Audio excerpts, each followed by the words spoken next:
to mark Britain leaving the European Union finally. But far from marking this momentous anniversary, Sir Keir Starmer instead chose to completely and utterly ignore it. And instead, 3 days later, he's hopped on a Eurostar to Brussels to join a gathering of European leaders, the first time a British Prime Minister has done so since Brexit. Now, what kind of message does that send out? Well, joining me now is the Tory peer, Lord Craig McKinley, the legend. Craig, welcome to the show. Absolute pleasure to have your company as ever. No doubt on Friday you may have raised a glass of something yourself to celebrate that momentous moment. Seems that the Labour Party didn't get the memo. Don't you think so often politics is about optics and it's about timing? What does it say to you that the Monday morning after that momentous event, Sir Keir Starmer is straight on the Eurostar to Brussels?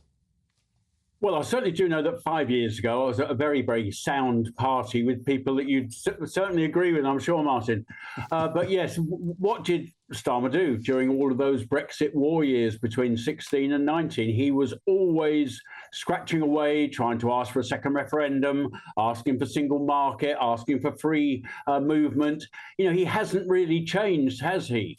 And many of those same people, Hillary Benn being one, I mean, I like these people perfectly well as people, but they never stopped their Remainer attitude right the way through. And now, lo and behold, they're in government and they're off to Brussels asking for, well, I don't really know what. I've just been at an ERG meeting and we're asking, well, what is he going for? We've got the TCA, the Trade and Cooperation Agreement, which gives us a free trade deal with the EU. I'd rather he was on a flight to Washington trying to ask for the same out of the Trump administration, to absolutely make sure that we're not part of any tariff arrangements and perhaps getting our wings open to an economy that's actually growing rather than the EU, which is, I'd say, torpid at best and dying at worst. It's going nowhere. So I'm not entirely sure what he thinks an EU economy that's on its almost last legs can actually do for the UK. But doubtless he'll come back and say he's got some sort of triumphs,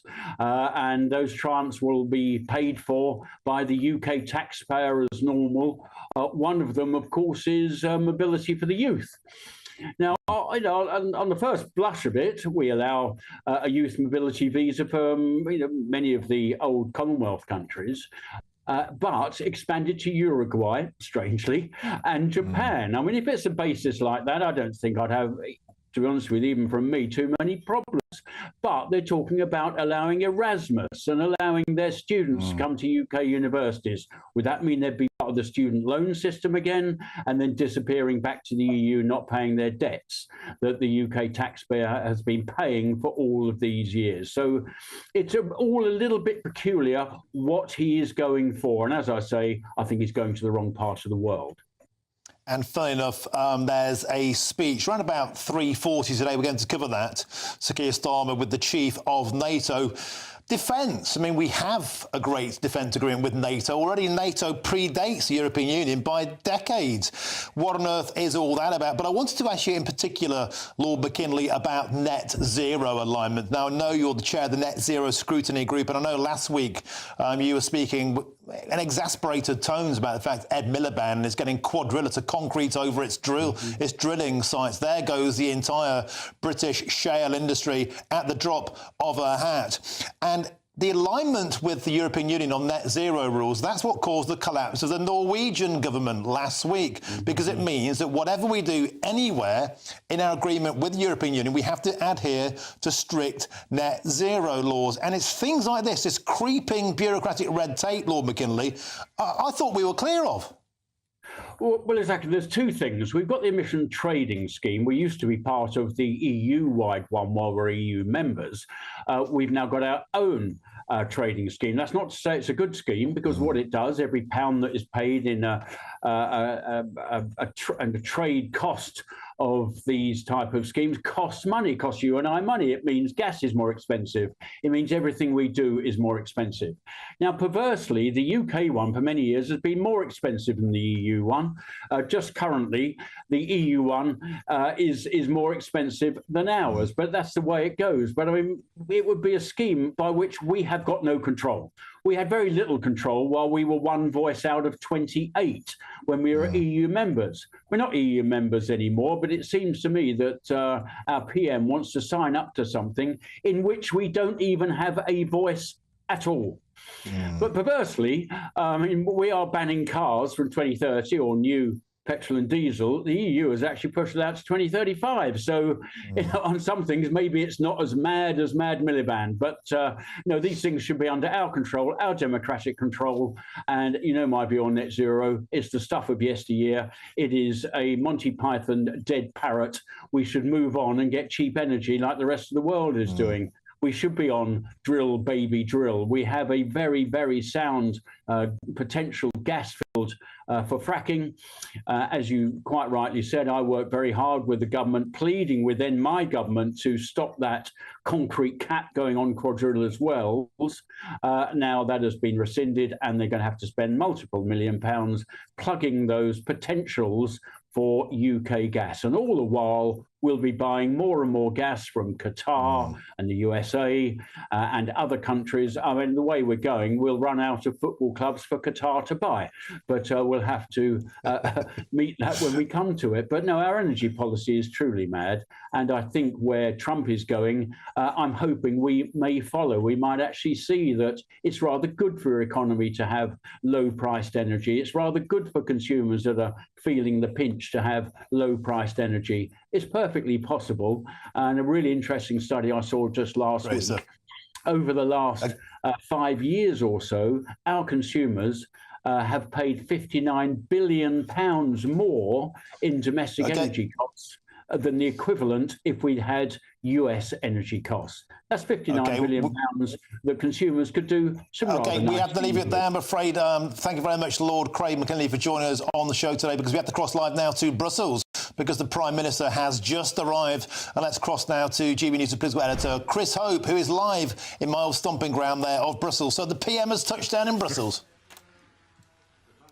Hi, Martin. Yeah, the PM is here in NATO. He's now meeting with Mark Rutte, who's the Secretary-General of NATO. Now, he's here to talk about security. That's the idea that the PM's team are telling us. They see security as a bedrock of this new government, and they're trying to make clear that they want to support the European Union with the battle with Ukraine and Russia. Security is the foundation of his plan for change, we are told. Keir Starmer's told us overnight he's here to work with our European partners on keeping up the pressure, targeting the enemy's revenues, the companies supplying his missile factories to crush Putin's war machine. So the UK is using our knowledge of security, the fact we have a close link with America, to try and get closer to the European Union. But the action on Brexit takes place tonight when he meets with the EU 27 Council members. That's the first such meeting in 5 years by a UK Prime Minister. There could be moves to try and work out how the UK can be more closely on trade with the European Union. Deals could be done or talked about being done, maybe on fish, one area certainly, and other areas too. So the idea of rowing back towards where we were before we left the European Union is something which may happen later on tonight and start tonight. Of course, there'll be a big summit between Ursula von der Leyen and the UK Prime Minister at some point in the future.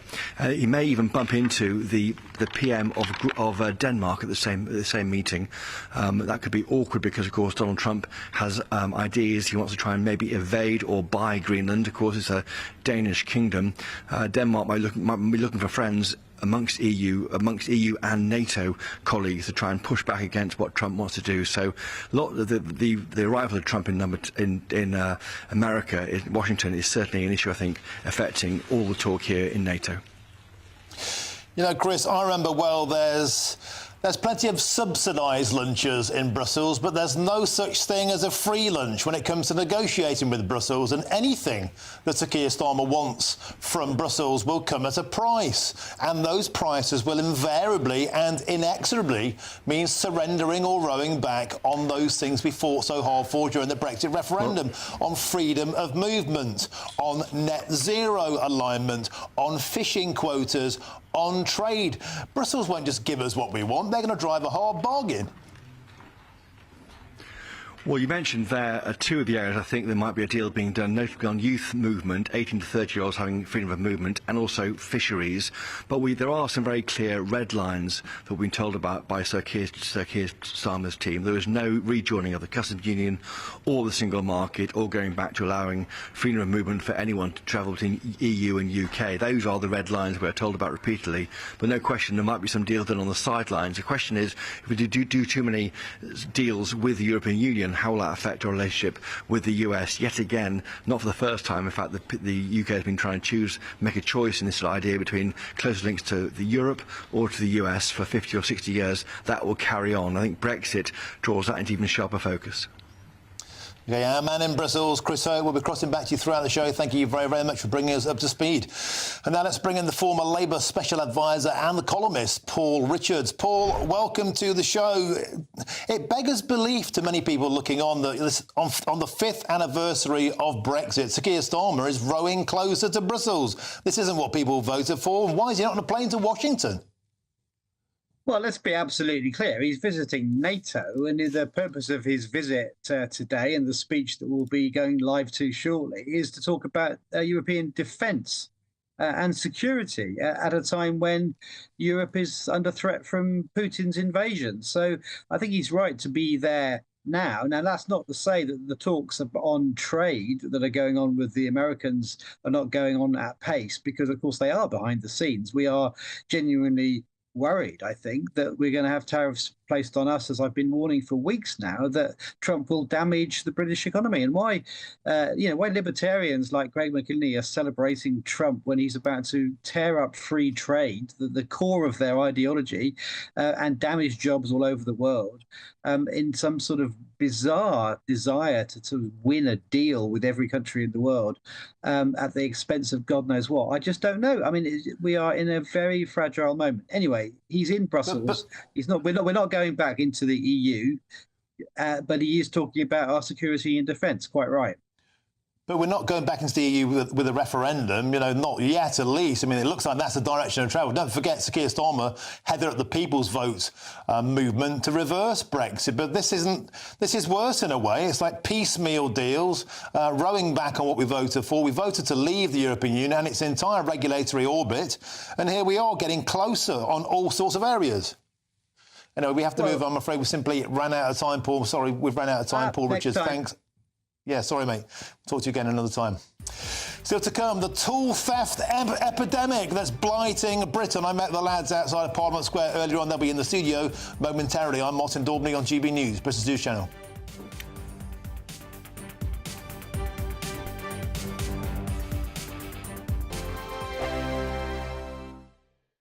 We're proud to be GB News, the People's Channel. And as you know, we always love to hear your views. Now, there's a new way of getting in touch with us at gbnews.com/yoursay. By commenting, you can be part of a live conversation and join our GB News community. You can even talk to me, Bev Turner, or any of the members of the GB News family. I'm Christopher Hope. From pop stars to politicians, I'll interview anybody in a pub who's got a political opinion. Join me every Friday on Spotify, Apple Podcasts, YouTube or gbnews.com, or wherever you get your podcasts. This is GB News, the People's Channel. Lee Anderson's Real World, Fridays from 7 p.m. That's football. Well, it's the hope that kills you. It does. It gives you highs, it gives you lows. I mean, if you're an Everton fan at the moment, you probably had far too many lows. But as you know, I'm a Nottingham Forest fan. Well, you must be having a huge high. But, you had one of the greatest footballers ever to grace the game, Mike, and that was Dixie Dean. Yeah, absolutely. William Ralph Dean. Didn't like being called Dixie, but that was his nickname. And he was born in 1907. He was my grandfather's best mate. I'm an Everton shareholder. I've been, attached to the club all my life, and so was my father, so was my grandfather, our greatest ever player. So back in the day when players like Dixie Dean were playing football for big crowds in, a proper... 72,000. Yeah, a proper working class sport back in the day, weren't it, football? Not like it is today. You've got to be pretty wealthy to afford a ticket. Even in the 70s, right, and I've seen some, I do like looking back on the football that I watched as a kid.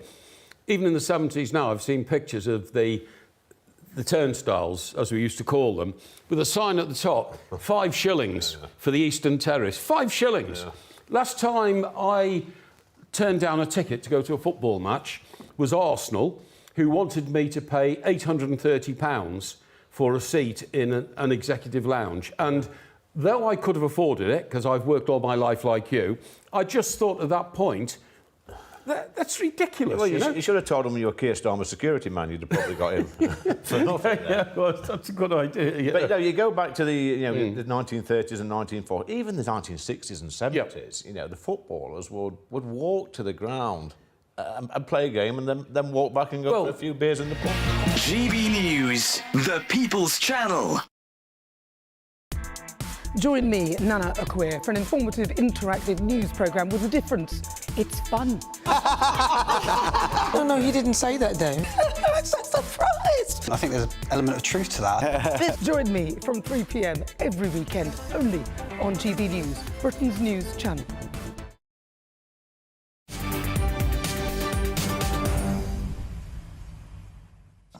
Welcome back. It's 3 with me, Martin Daubney, here on GB News. Now let's go straight now to GB News' national reporter Charlie Peters to tell us more about that stabbing of a 15-year-old boy at a school in Sheffield. Charlie, what's the latest?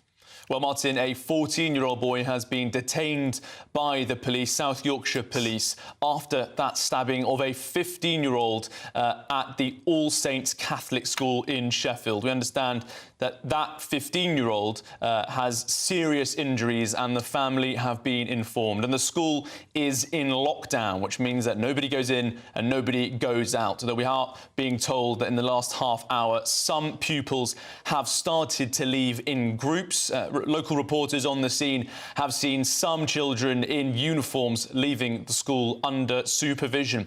There were reports that the air ambulance was present earlier this afternoon after the police were first informed of this incident at around 12:17 p.m. Now, soon after the stabbing, we understand that a road from Fitzwalter Road up to Granville Road, which is where the school is placed, has been closed off. That remains the case. Locals are being told to avoid the scene after that 15-year-old taken to hospital with serious injuries.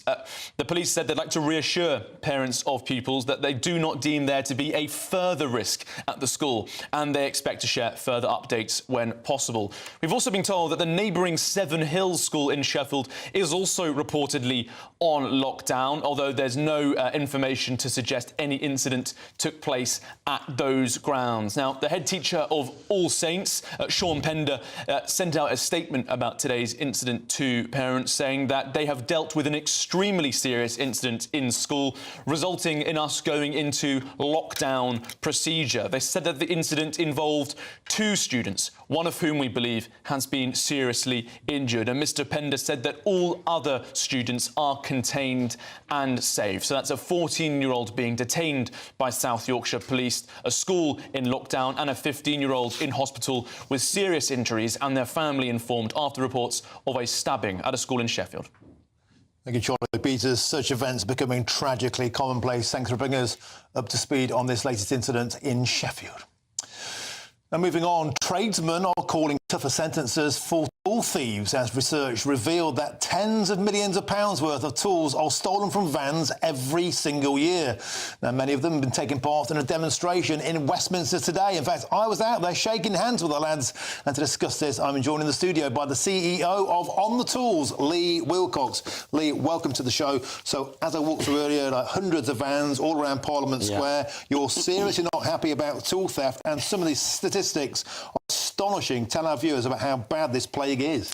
Yeah, so there's nearly £100 million worth of tools stolen last year. Vans are being broken into every 12 minutes. Jeez. That's the statistics. Over 40,000 break-ins. That's just last year alone. And unfortunately, the sort of sanctions and are in place just aren't tough enough. You know, tradespeople if you have your tools stolen, if you're a tradesperson, you have your tools stolen, you can't go to work the next day. You know, often the van is a write-off. It's thousands of pounds worth of tools. It's like no other industry, but unfortunately we're not protected and supported like any other industry either.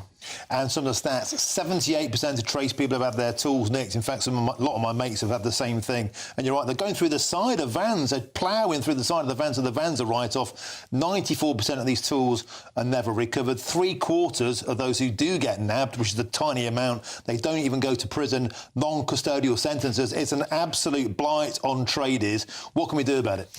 Well, there's sort of 3 areas we're fighting for, really. So at the moment, we're not even quite sure whether the figures are right in terms of how many are happening. So the way these things are logged with the police, it's not centralised. So there's things like phone snatches being included in it, handbags, etc. So we need it recorded properly so we can really understand what the challenge is. Secondly, the sanctions, so that ultimately people need to be punished in a much more severe way. And then we need to strangle where these things are being sold. So the car boots and markets, it's just a breeding ground for tools being resold.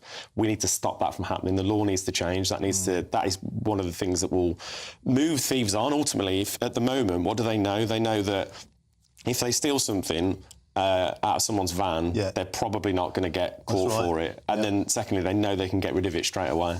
And overseas as well, there's massive organised crime with this that's being pushed. That's what I want to ask you about, Lee.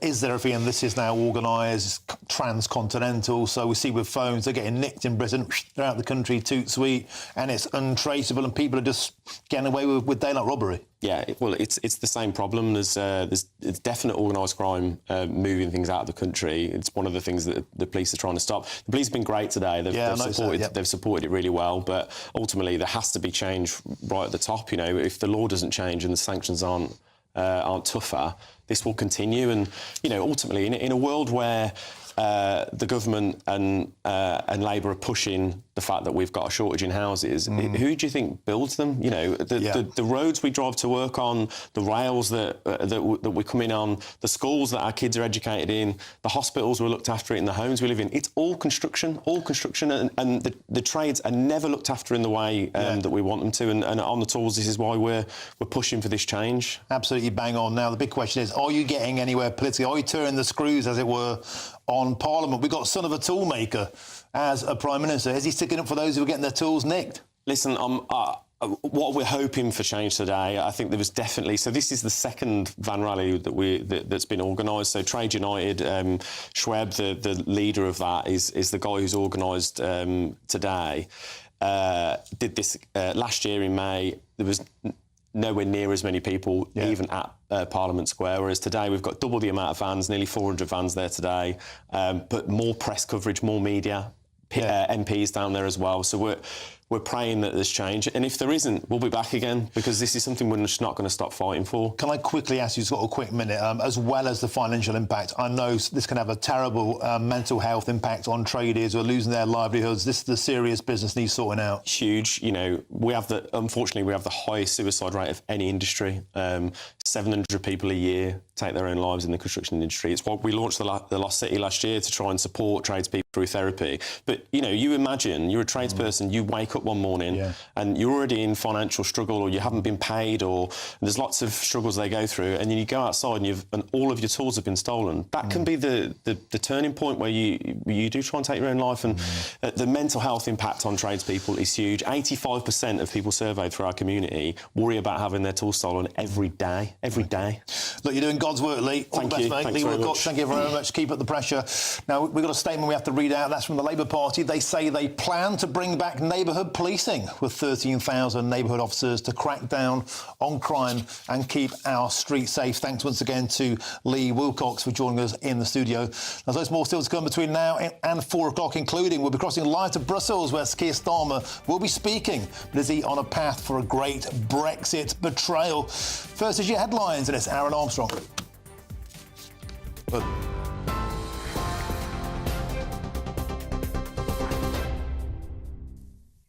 Just after 3:30, a very good afternoon to you. Our top stories. This breaking news: a 14-year-old boy has been arrested after another teenage pupil was stabbed at a school in Sheffield. A 15-year-old boy has been taken to hospital with serious injuries. The incident took place at All Saints Catholic High School just after midday. The school's been closed and the victim's family informed. Police say there's no wider threat to the public. A former British soldier has been jailed for 14 years and 3 months for spying for Iran and escaping from prison. Daniel Khalif was found guilty of passing sensitive material, including names of Special Forces members, to Iranian agents. The 23-year-old also escaped from Wandsworth prison by clinging to the underside of a delivery truck. It led to a manhunt. He was caught 3 days later on a canal towpath. The judge described him as a dangerous fool motivated by a selfish desire to show off. Donald Trump has warned the UK is out of line and has suggested tariffs on British goods could be imminent. But he's hinted a deal could also be worked out after what Downing Street has described as constructive conversations between Mr Trump and the Prime Minister, Sir Keir Starmer. It comes as US tariffs on Canadian, Mexican and Chinese goods have been announced. They'll kick in tomorrow, 25% on Canada and Mexico, 10% for China. And it's led to US markets falling on the first day of trading since Donald Trump's announcements. The stock markets in Europe and Asia have also been hit. The US president, though, has hinted a deal can be worked out with the UK. And his comments come as Sir Keir Starmer is in Brussels for talks with the European Council. That's European leaders. He's hoping to reset Britain's relationship with the EU. Defence will be one of the focuses, as well as the situation in Ukraine. But tensions over trade in the aftermath of Donald Trump's comments could overshadow the meeting. Now, the government has said the UK has no desire to rejoin the EU, but does want better cooperation on crime, trade and defence.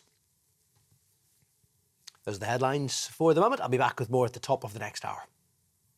For the very latest GB News direct to your smartphone, sign up to News Alerts by scanning the QR code or go to gbnews.com/alerts.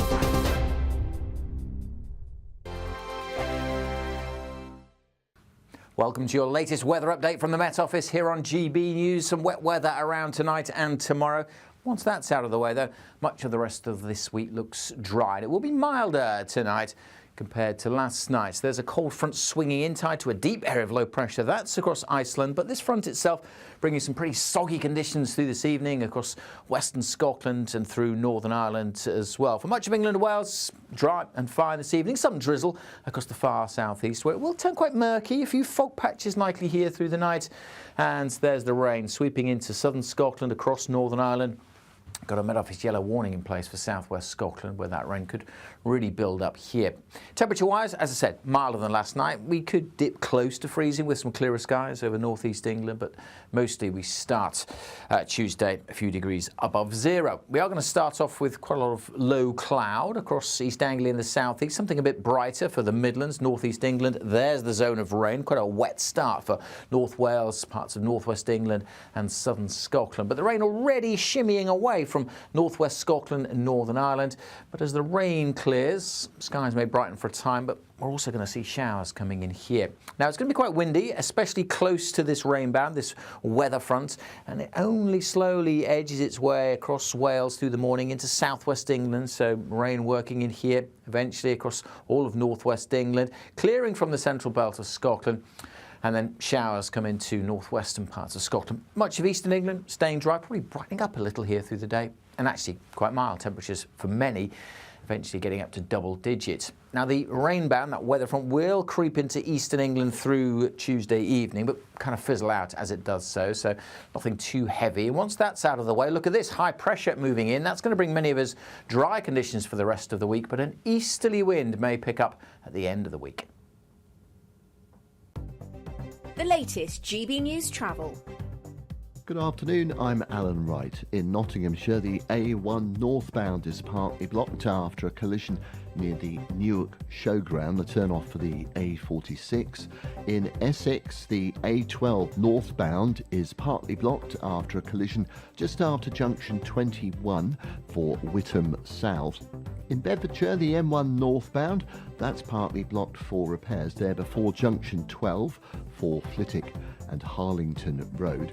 In Berkshire, the M4 eastbound also partly blocked for repairs. They're just after junction 13 for Newbury and the A34. And in Kent at Rootham, Gravesend Road, the A227, that's been shut both ways for a police investigation at the Fairseat Lane turnoff. So do expect delays. You can stay up to date throughout the day by visiting our website, gbnews.com.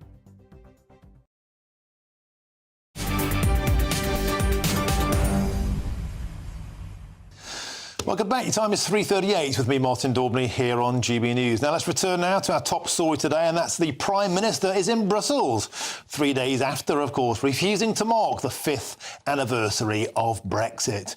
Well, Keir Starmer is set to speak any moment now with the NATO Secretary-General Mark Rutte, and he's expected to call on Europe to commit to more defence spending to fend off the threat posed by Vladimir Putin. But while we're waiting, while he's at it, is he on a path for a great Brexit betrayal? As you can see there, live pictures from Brussels, the Chief of NATO and the Prime Minister of Great Britain, Keir Starmer, expected to speak any moment soon. Until that moment, let's talk in the studio. I'm delighted to say I'm joined now by Jonathan Hinder. He's the Labour MP for Pendle and Clitheroe, and also the journalist, the legend, the broadcaster, Alistair Stewart. Well, an absolute delight to have you on the show. And you, sir, thank you. Your first time on GB News. Thank you very, very much. Now, Jonathan, you are, as I understand it, of the Red Wall caucus, the Blue Labour. You're the Brexity Labour movement, right? That's the sort of people that you represent in the Red Wall. Some would say common sense Brexiteers. Some would say common sense Labour people. A lot of people on watching this show today, however, are saying, well, I thought we'd left. And why, especially 3 days after the 5th birthday of Brexit, in terms of optics and timing, is it really the right thing to do for the Prime Minister to be hopping on the first Eurostar to Brussels? Well, let's be clear from the outset, we're not rejoining the EU. We're out. We're not going back to freedom of movement. And that's been absolutely clear from the outset with this government. I think what the Prime Minister is trying to do here is reset that bad relationship that we had with Europe under the Conservatives. You know, I speak to businesses in my constituency of Pendle and Clitheroe, as you say, in Lancashire, and they tell me that they want to have a better trading relationship with Europe. So that's why we need a close relationship with Europe, but absolutely no chance of having freedom of movement. The British people keep voting for lower immigration, and that's what this government is going to deliver. You say that. You say no chance of return to freedom of movement, but we're hearing all sorts of mood music about a return to freedom of movement for the under-30s, or an Erasmus scheme, a resurrection of something that voters voted to get rid of. And if we do have freedom of movement for under-30s, there are millions and millions of under-30s in 27 member states in the European Union that could come flooding into Britain, taking jobs in seats like yours. Well, the Prime Minister has been very clear on that specific issue. There's no plans for it. There's no suggestion on the table. So it is just pure speculation at the moment. As I say, the line is clear from me. No return to freedom of movement. Brussels don't give anything away for free. I mean, there are lots of subsidised lunches there, but there are no free lunches. There are no free lunches with the European Union. If Sir Keir Starmer, the Labour Party, wants anything from Brussels, they're sure to want a pound of flesh in return. That's the way it works. And that could be things like rowing back on fishing targets. Again, another clear red line for Brexiteers. Well, we've been clear about our red lines in terms of not going back to freedom of movement, not rejoining the customs union. That's absolutely clear. But as I say, whether it's fishermen, whether it's businesses in my constituency, in engineering, in manufacturing, they are saying that actually they would like a better trading relationship with Europe. So that's what we should be pushing for. So is a price to pay for that, for example, giving away more fishing rights to the European Union? Well, as far as I'm concerned, we need to reset the relationship. This is just the start of our new relationship with Europe. We've obviously had the Conservatives trying to create divides for years. And actually, most people who voted for Brexit, as well as those who voted Remain, they want a good relationship with Europe. We haven't left Europe, even though we have left the EU. So let's have a good trading relationship with them. Somebody ought to tell Sadiq Khan, the Mayor of London, that, because he said on social media the other day, we left Europe. No, we never left Europe.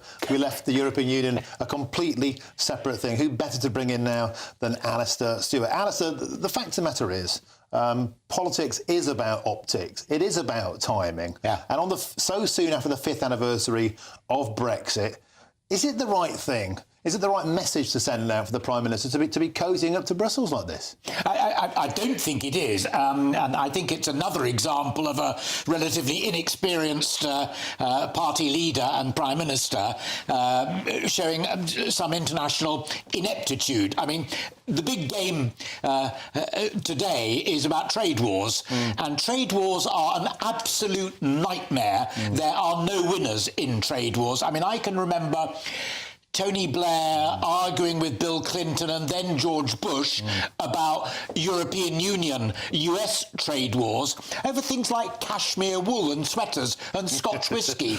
And you know, if you're comparing like with like, Clinton was quite a cool customer. He was also a third-way man, very similar politically to Tony Blair, so that was helpful. The best that Keir has got out of Trump so far is that he's all right.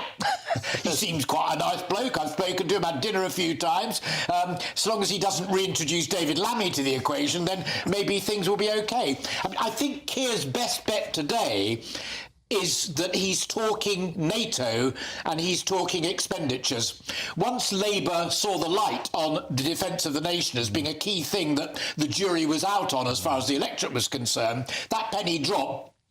And Keir has said that, you know, and John Healey, who I think is a first-rate Defence Secretary, as it happens, I've said that before, that the other Europeans have got to pull their weight in defence expenditure, as we ourselves are trying to do as well. That would be music to the ears of Donald Trump, who at the moment wants to kick 2 tons of what's-it out of Brussels with trade sanctions, and at the moment, the best that the UK can hope for is that they're in the lay-by. We don't know yet that we're safe.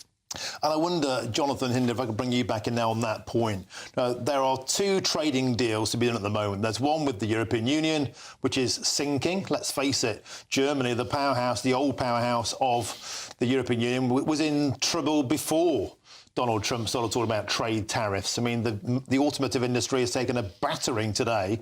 You know, all the German industries that export to America could be really in the firing line, and that's the engine, not only of Germany, but of the entire European Union bloc. So if the direction of travel appears to be towards Washington and not towards Brussels, does it not add further fuel to the fire that Sir Keir Starmer should have turned that jet around and gone straight to Washington? Well, obviously, the United States is an absolutely key ally of the United Kingdom. It's great that President Trump and the Prime Minister have got off on the right foot, as we hear. That's really encouraging to hear. And they're our biggest single trading partner. Having said that, Europe is taken together our biggest trading bloc. 50% about of our imports and exports are with Europe. So we need both. It doesn't have to be one or the other. That's why the Prime Minister is going to be going and speaking to President Trump very soon. That's why he's in Europe today, resetting that relationship. I wonder, Alistair, if this sounds a bit like cakeism. It's like we'd like to be hugely close to Donald Trump, and at the same time, we want to continue working closely with the European Union. Donald Trump might say you've got to pick a side. He might say that, and actually, if we're continuing to benefit from those tariff-free trades with Germany on things like motor cars, then that will vicariously directly impact Washington anyway. Yes. Again, dipping back into history, I've already nodded towards Tony Blair, who I admired greatly, and I'll nod now, if I may, to Margaret Thatcher, who I admire even more. Margaret Thatcher and her government did the most brilliant deal with the Japanese motor industry. You're talking about the fact that Volkswagen shares in Germany and Peugeot shares in France, or the owning company that owns Peugeot now in France, have crashed. When Thatcher realised that the UK domestic motor industry was in trouble and that Japan was sniffing around, seeing if we might do a deal, and we've now got the most efficient and most productive motor factory in Europe in Sunderland, and we've also got plants in Swindon, South Wales and what have you. That was Thatcher and her government. Going to the Japanese and saying, look, I'll tell you what, you come and build them here and then you can flog them in Europe as if they were UK production, so you won't have to face these ghastly tariffs. Now, if you want to learn, Sir Keir, how to do these things on the international stage, have a little book at your previous office holder, T. Blair, and also, if you can cope with it, read Margaret Thatcher's memoirs as well. They're jolly well written. And I wonder, Jonathan Hinder, if that's the case in point.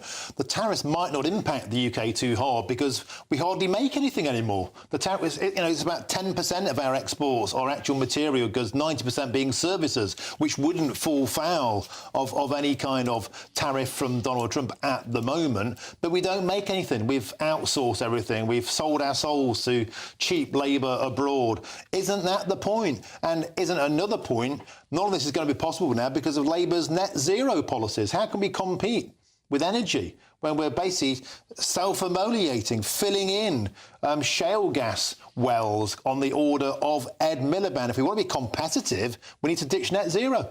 Well, when you talk about Britain making things, I absolutely want to see Britain make, sell, buy more British, absolutely. And we're in a different world now. We need strong sovereign capability on things like defence, on things like energy, on construction, engineering. I'm totally for that. And that's what this government is seeking to do. You know, we've now got a developing industrial strategy, the first this country will have had in decades, or certainly the first proper one. So I'm really encouraged that the government is now... We haven't seen many jobs or any jobs yet, though. I mean, we keep hearing about thousands of clean, green jobs. Well, where are they? Well, obviously, clean energy is the future. So we've got to be a leader in that space, and I'm really encouraged that we can create a lot of good quality green jobs in the industries of the future in parts of the country like mine, which we need to reindustrialise. OK, thank you, gentlemen. I just have to interject now because I'm afraid we have some sad breaking news on that story we covered a moment ago, and it's this. A 15-year-old boy has now died after being stabbed to death at school in Sheffield, South Yorkshire. Police have said tragic stories, heartbreaking.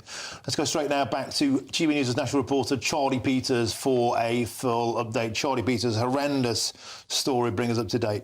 Well, we're just being told, as you said, Martin, that a 15-year-old boy has now died. It was reported in the last hour that that 15-year-old had serious injuries and the family had been informed, and that a 14-year-old had been detained by South Yorkshire Police after it received calls of reports of a stabbing in 12:17 this afternoon at the All Saints Catholic High School in Sheffield. But we're just being told that a 15-year-old has now died following that stabbing. The air ambulance was seen on the scene of the school. That's the All Saints Catholic High School in Sheffield, with another school nearby also entering into lockdown, although it's understood that no incident occurred at that separate school. Now, the head teacher at the All Saints Catholic High School, Sean Pender, did issue a notice to parents earlier this afternoon after the police arrived on the scene and paramedics to deal with the incident, with Mr. Pender saying that the incident involved two students, of whom we believe one has been seriously injured. We assume that the student he's referring to there being seriously injured is the one who has reportedly now died. Mr. Pender also said that all other students are contained and safe, referring to the lockdown procedures that the school entered. The police and paramedics are present in the school, and once the police allow us to, we will be releasing all students from the school. About an hour and a half ago, the first scenes of some students leaving the school were captured by journalists at the All Saints Catholic High School, but a 15-year-old has died after reports of a stabbing at that school in Sheffield, with a 14-year-old having been detained by South Yorkshire Police. A road closure is in place, about half a mile stretch from the Granville Road, away from the tram station towards that school, and police and paramedic presence on the site continues. Troy Peters, thanks for that. It's just becoming so depressingly commonplace now that children are killing children in broad daylight, especially in schools. What on earth can we do about this? Thank you very much, Charlie Peters, for bringing us up to speed. Now, back here, a bit of politics, or hardly seems serious does it after that. But look, we're still waiting for Keir Starmer to take the stage in Brussels. He's about to meet with, the leader of NATO, Mark Rutte. That's the NATO Secretary-General, Mark Rutte, as part of a reset of defence with the EU. But before Keir Starmer takes the stage, let's come back to the studio. I'm joined by Jonathan Hinder. He's the Labour MP for Pendle, and also the journalist and broadcaster, the legend that is Alistair Stewart. Gentlemen, welcome back for that tragic breaking news. I wonder actually just a bit of reflection on that, Alice. I mean, what a country we're in now where, you know, kids go to school and just never make it home. It is literally heartbreaking, just listening to that and hearing Charlie's update on it, and we both were drawn away from our earlier conversation when we saw the breaking news flash. I watched a documentary a couple of evenings ago featuring the brilliant actor Idris Elba, looking at knife crime.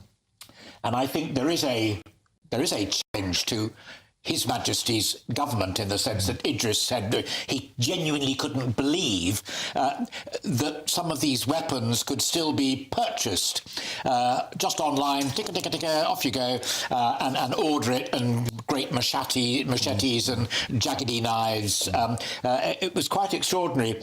And I think that there is proposed legislation, I think, at the moment, that would mean the only knives that you could purchase online would be, as it were, kitchen knives. And half the time these cases feature kitchen knives anyway. Kid loses his temper or whatever, pops into the kitchen before going to school, grabs what he sees, and off he goes. I mean, it seems to me that we need to be doing even more, but I've been in this business an awfully long time, and I think we've said that many, many times. OK, thank you very much. We have to leave it there. Stick with us, because we're waiting to cross the line to Keir Starmer in Brussels with me, Martin Daubney, here on GB News. But first, here's your weather.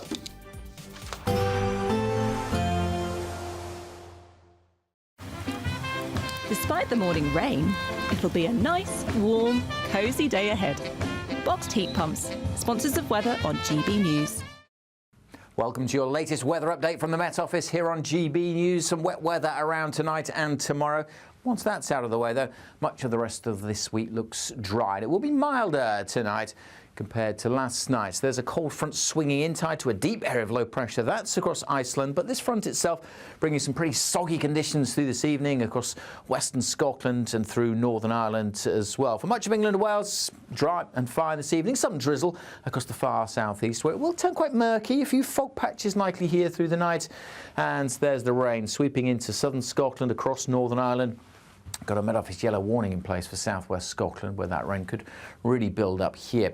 Temperature-wise, as I said, milder than last night. We could dip close to freezing with some clearer skies over northeast England, but mostly we start Tuesday a few degrees above zero. We are going to start off with quite a lot of low cloud across East Anglia in the southeast, something a bit brighter for the Midlands, northeast England. There's the zone of rain, quite a wet start for North Wales, parts of northwest England and southern Scotland. But the rain already shimmying away from northwest Scotland and Northern Ireland.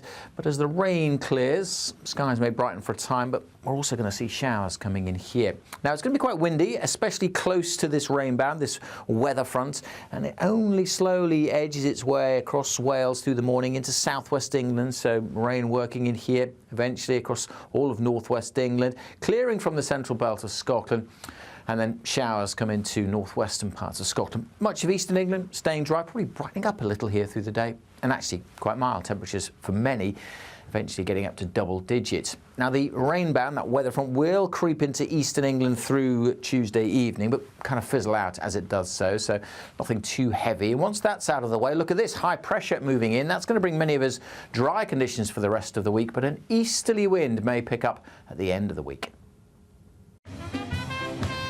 There will be a light breeze in the morning, leading to a warm front. Boxed heat pumps, sponsors of weather on GB News.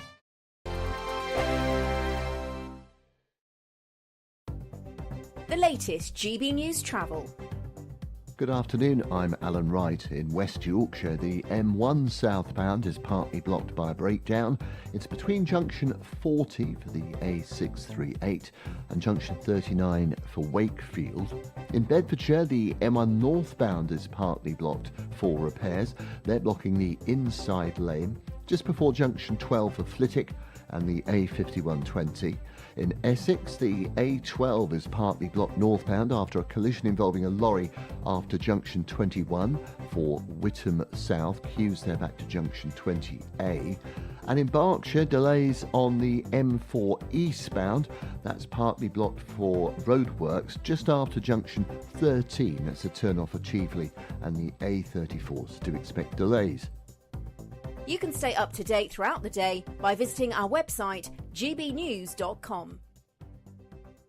Want to be one of 2 lucky Great British giveaway winners? That's right, you could win one of 2 prize bundles, which includes a brand new iPhone 16, £500 in shopping vouchers to spend in your favourite store, and an incredible £10,000 in tax-free cash to spend however you like. What would you spend that cash on? For a chance to win an iPhone, vouchers and £10,000 in cash, text cash to 63232. One entry costs £2 plus 1 standard network rate message, or text bonus to 63232. 5 entries cost £5 plus 1 standard network rate message. Go to gbnews.com/win. Entries start from just £2. Call 0903 681 3232. Calls cost £2 plus your network access charge, or post your name and number to GB11 PO Box 8690 Derby DE1 9TT. UK only. Entrance must be 18 or over. Lines close at 6 p.m. on the 7th of March. Please check the closing time if listening or watching on demand. Good luck.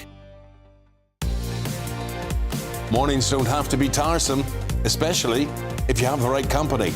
Wake up to news as it happens, opinion and debate, and of course, a little bit of entertainment too. Because when the kettle's on, we're on. That's Breakfast on GB News, a show worth waking up for. Every morning from 6 a.m. Only on the People's Channel, Britain's news channel. We'll spread the news, you spread the word. Good Afternoon Britain isn't just about us. The wonderful thing about this programme is it's about everyone watching. It's an interactive programme. Well, there absolutely is something to see here, and we're going to be talking about it more. Whether it's breaking royal news, Will, please bring us up to date. or indeed a particularly punchy speech in the House of Commons, Very, very curious. we bring it to you live, and then we bring you live reaction as well. That's Good Afternoon Britain, weekdays from midday. Only on GB News, the People's Channel, Britain's news channel.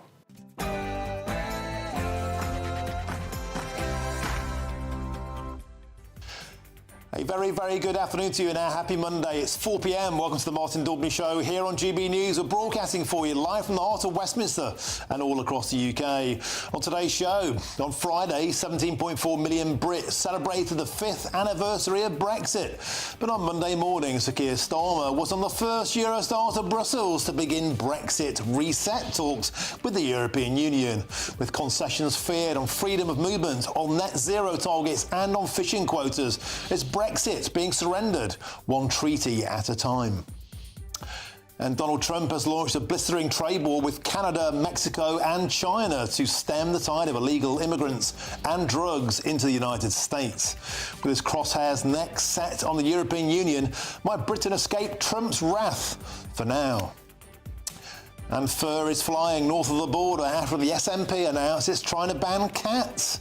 A report by the Scottish Animal Welfare Commission plans strict containment zones and moggy lockdowns to help protect bird life. But critics are calling the cat clampdown bird-brained, and the claws are out to scrap it.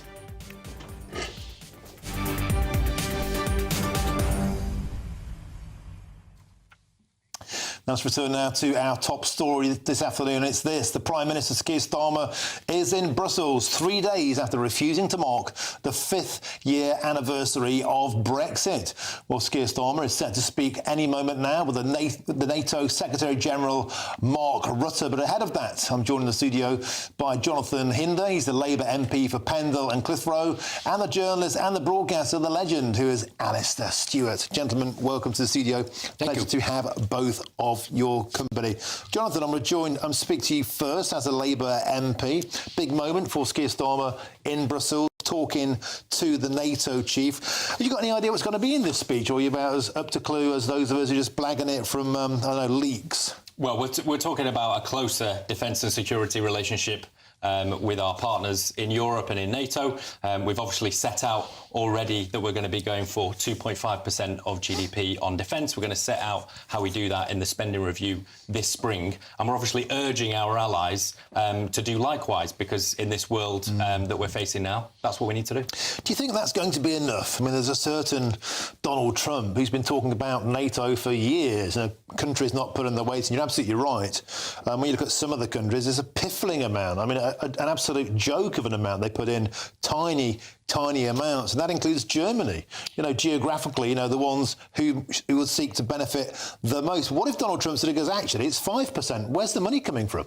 Well, I'm not going to try and predict what Donald Trump says next. I don't think that is something that any of us can do. But what I would say is I think there's a general acknowledgement that Europe hasn't spent enough on its own defence for quite some time, and we need to do more. So that's what the UK is part of. Alistair Stewart, do you think this is a time where governments don't want to spend more on NATO unless they're told to? Donald Trump has hoved into view. Everyone is, let's face it, quaking in their boots. NATO must be delighted with the promise of 2.5% more. But do you think Donald Trump's going to stop at that? Could a defence budget go to 5% and be a massive, massive bill? And the country's on its knees. We've got no money. We've already got a £22 billion black hole. Where would that money come from?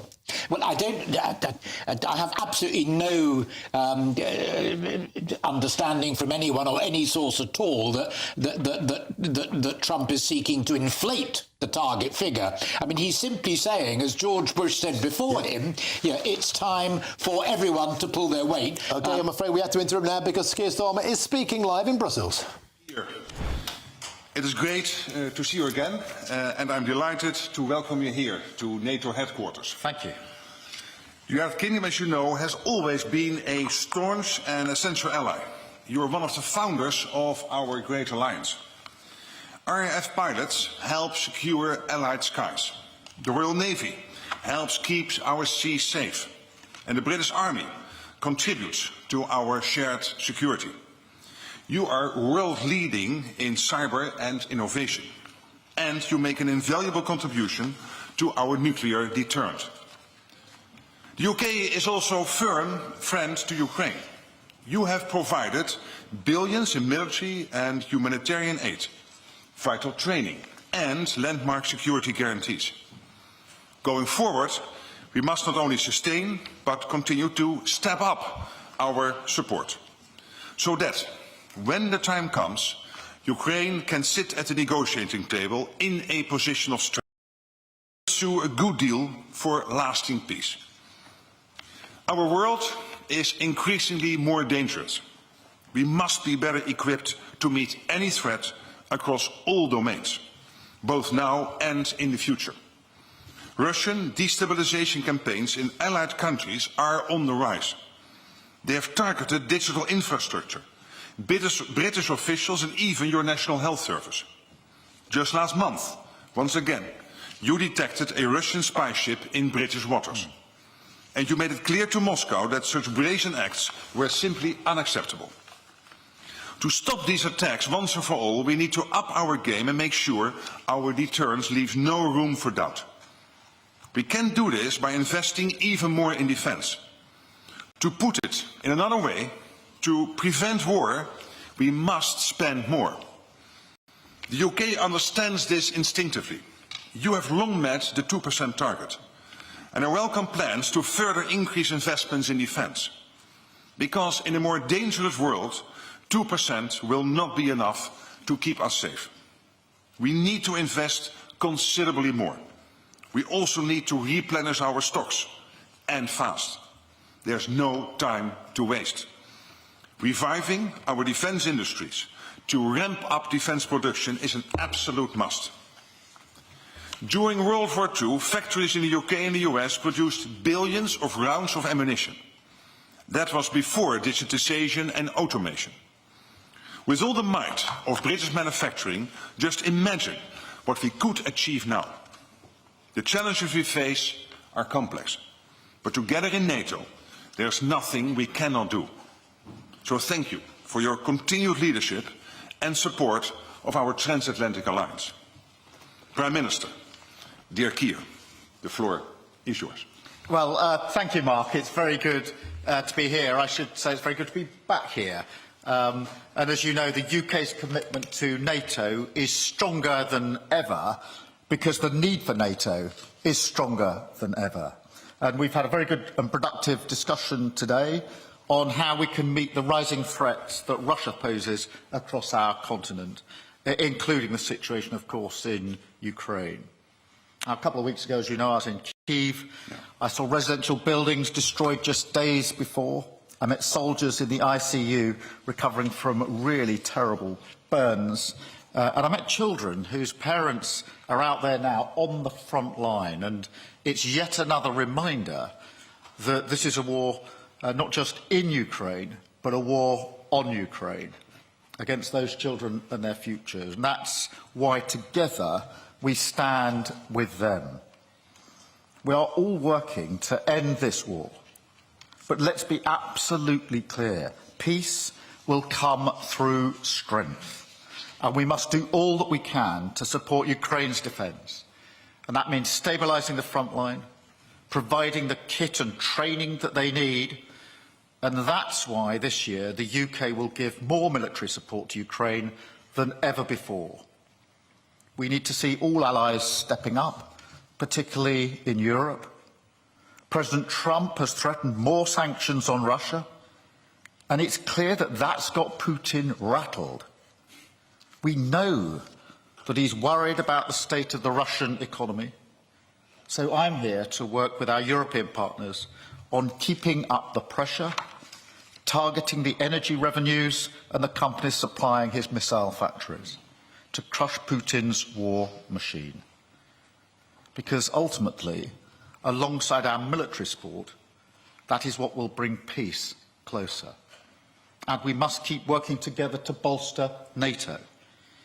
And as you say, things that would have provoked utter outrage just a few years ago have now become almost commonplace.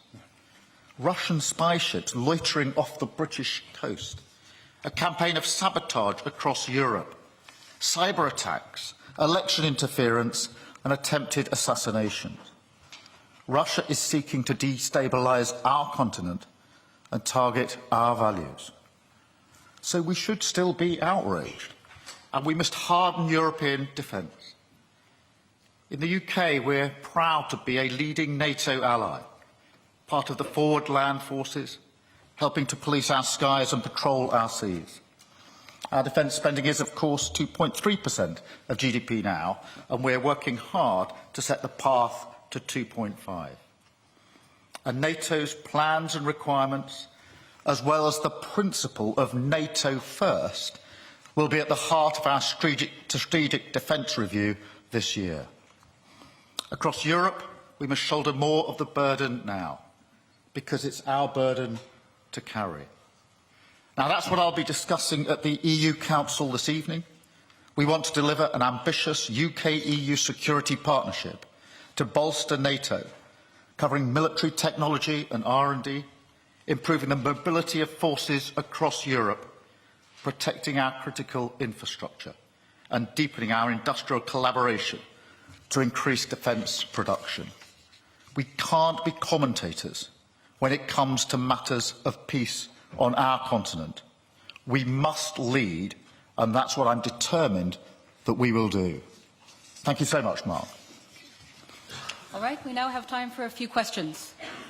Third row, Sky. Thanks very much. Beth Rigby, Sky News. Secretary General, NATO has stood united against Russia, with all allies in lockstep since the invasion in 2022. Now 2 members, Canada and US, are on the cusp of a trade war. Do you fear the alliance is unravelling at the most fragile of times? And Prime Minister, President Trump says tariffs on the EU are coming. He hasn't ruled out tariffs on the UK. Are you worried about that? And be it from forcing Ukraine to the negotiating table to threatening trade wars with allies, isn't it the truth that President Trump is a bad thing for Europe's economic prosperity and security? Thank you very much. On your first question, let me say that I'm absolutely convinced we can deal with these issues, and there are always issues between allies. It is never always tranquil and happy-going. There are always issues, sometimes bigger, sometimes smaller. But I'm absolutely convinced that will not get in the way of our collective determination to keep our deterrence strong. And when you talk trade, it is interesting to see that the trade surplus of the US getting into Europe is since 2022.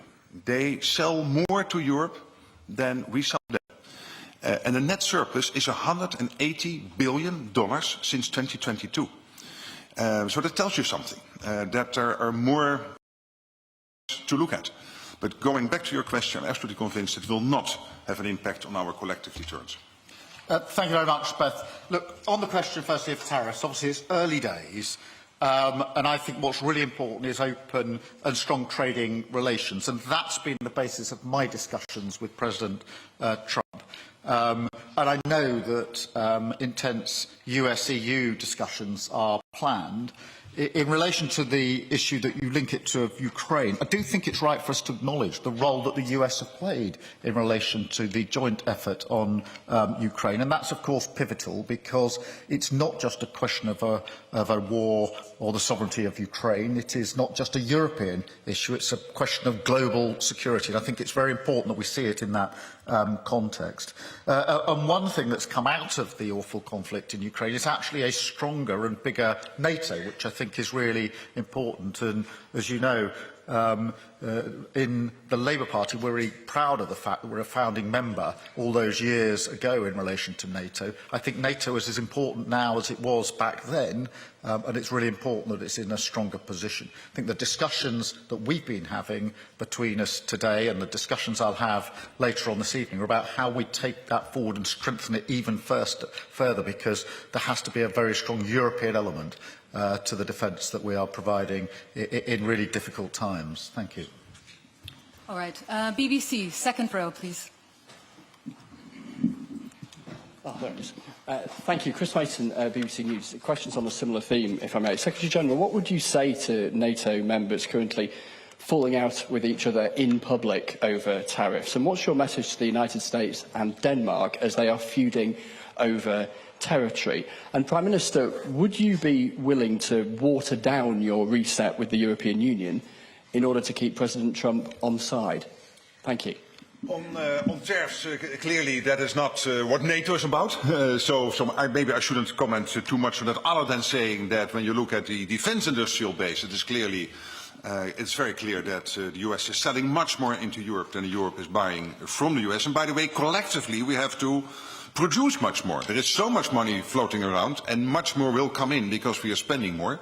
Last year, non-US allies spent 18% more on defence than the year before. So from 2023 to 2024, it was an 18% increase, almost 20%. So we are spending much more. That means more money available for the defence industrial base, and we have to buy it from everywhere. The US has to ramp up, Norway has to ramp up, the UK has to ramp up, the EU, including the big countries like Italy and Spain and Norway, outside the EU, of course, but also, of course, France, and then Turkey. So all these big defence industrial-based countries have to ramp up defence production, and there's so much money floating around. And again, what we see clearly is this trade surplus from the US getting into Europe. So there is much more to say to all these numbers than when you look at the, let's say, the aggregate. And on Greenland, I said before, what I think is very useful is that President Trump alerted us to the fact that when it comes to the High North, there is a geopolitical and strategic issue at stake. I would say that it's not only about Greenland. This has to do with Finland, it has to do with Sweden, Norway, Iceland, yes, Greenland, and therefore Denmark, also Canada, and also the US. And clearly, collectively, as an alliance, we will always look at the best way to make sure that we can tackle those challenges. Look, in relation to the relationship between the UK and the US and the EU, I've always been clear that both are important to us. Now, that, for me, isn't new. I think that's always been the case and will be the case for many, many years to come. That's why in my discussions with President Trump, we've touched on issues of trade and on issues of security, both really important in relation to the trade that we already do between our two countries, but also the security, the defence and the intelligence partnership that we've founded over many, many years, hugely important to our collective defence. Obviously, I'm here at NATO today, making the clear case and having the discussions about defence and security, and tonight I'll be at the EU Council. Now, tonight is very much obviously about security and defence. defence, where I do think there's a very important discussion to be had about how we increase our security and defence work together in a very volatile world. But also, I will touch on the wider reset, which goes beyond defence and security, into the fields of energy and into trade and the economy. And so, back to where I started, really, both of these relations are very important to us. We are not choosing between them, but that's historically been the position of the UK for many, many decades now. All right, we have time for one more question. ITV. Secretary-General, these are much more than issues between allies. You have a NATO ally threatening to seize territory from another NATO ally. This is much worse than it's ever been. Isn't it now time that Europe got realistic and started planning for a future of defence that may not include the United States? And, Prime Minister, if I may, I know you want to keep a foot in both camps, and I know you don't want to commit here, but you're trying to reset with Europe at exactly the time that President Trump indicates he might be trying to divide and rule in Europe. If he does, and your other European leaders ask you, whose side are you on, ours or theirs, what will you say to them? Well, on your question about NATO and the assumption that you could run NATO without the US, that is for so many reasons a silly thought. I wasn't assuming. At least. European defence without the US. Yeah, but that means that you have European defence without the US being involved. That's what you're saying. That is a NATO or whatever the organisation is then called without the US. For many reasons that will not work. First of all, because we are not, as the Prime Minister was saying, as Keir Starmer was saying, when you look at Ukraine, it is not just Ukraine and Russia, which would be bad enough. It is a geopolitical thing which is going on. The US realizes that, the European side of NATO realizes that, it is China, North Korea, Iran, all getting connected to Russia. So this is a geopolitical thing playing out at the moment with Ukraine. And therefore Ukraine must prevail not only for Ukraine's sake, first of all, but also because of the geopolitical impact. And for NATO as a whole, collectively, we are 20 times bigger than the Russian economy. Collectively, we are able to protect the collective NATO territory, including the US. And the US is also under threat now with the long-range nuclear long-range missiles coming out of North Korea maybe in the future, thanks to all the technology the Russians are delivering. So for so many reasons, we have to stay connected. I'm a staunch transatlanticist. I absolutely believe that the best thing the West can do is to stay united. And I know that the same thinking is still prevalent in the US, including in the White House. In relation to the US and the EU, or Europe more generally, if you look at our vital interests, it's really important that we don't that we work with both and we don't see it as an either-or. On defence and security, we are working very closely with our European allies every day, particularly in Ukraine, but not only in Ukraine, but equally on defence and security with the US and the special relationship in relation to defence, security and, of course, the intelligence capability that we have developed together. This is vitally important. And it is in the best interests of the UK, but also the best interests, I think, in terms of global security and defence, that we continue to work both with the US and with Europe on these vital issues. When it comes to trade, equally, we've got a huge amount of trade between the US and the UK, as we have with the EU, and that's why it's important that I always act in the national interest, the best interests of the UK, as we stay resolute, saying that it's important that we work with both sets of partners, particularly this volatile time, where I think it's generally accepted and rightly accepted that we face a more volatile world now than we have done for many decades. So now is the time to step up on all fronts with both the US and the EU. It is not the time to pull back on either front. Thank you very much. All right, that's all we have time for. Thank you. Of course not.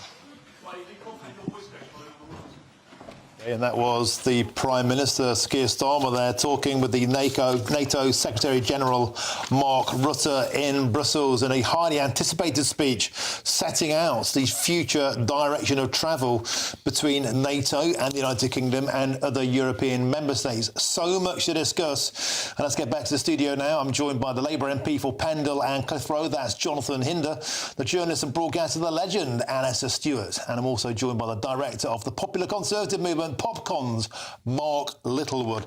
Huge amount to talk about there. But one thing that leapt out to me, Mark, it's all about the money. It really is all about the money. If they're talking about, Keir Starmer said, we're working hard to set the path to 2.5%. At the same time, Donald Trump, I believe, by the way, the guy's not even in the room. It's the person dictating the march and the tattoo of this today. If Donald Trump says, actually, lads, it's 5%, this lot is it's just a talking shop. Martin, you've nailed it right there. I mean, essentially, we heard from two very important and influential welfare recipients of American military aid. That's what we heard from. The USA is the vital cog in the wheel for NATO, and President Trump, and I guess the American people, are starting to run out of a bit of patience here. And Keir Starmer and Mark Rutte can talk about roadmaps and we're on a pathway to this. This is utterly ludicrous. This was essentially set up in the Cold War scenario, and I am unsurprised that Americans are saying we don't want to pay for this anymore. It is not really a geopolitical problem. It is principally a European security problem. And the Europeans, I'm afraid, have got too used to spending dollars and not enough sterling and not enough euros. And this is really going to change NATO. I think NATO is in danger. An institution that I love, actually. I think Western security is incredibly important. But I think it is unreasonable for us on this side of the pond to expect the Americans to pick up most of the tab. And I wonder, Alistair Stewart, when you look at the numbers, the NATO funding numbers for last year, the primary owner, obviously, the United States of America, $875 billion. The UK second with a mere $80 billion, less than a tenth. Germany, 70 billion, France, 57 billion, Italy, 32 billion, a mere fraction, crumbs, compared to what America is putting in ostensibly for the defence of Europe. And I wonder how much the Prime Minister talking to Mark Rutte about we will build stronger relationships, actually matters. Do you feel that Donald Trump is going to look at this and think, do you know what? I'm sick and my taxpayers are sick of defending Europe. It's about time you lot coughed up.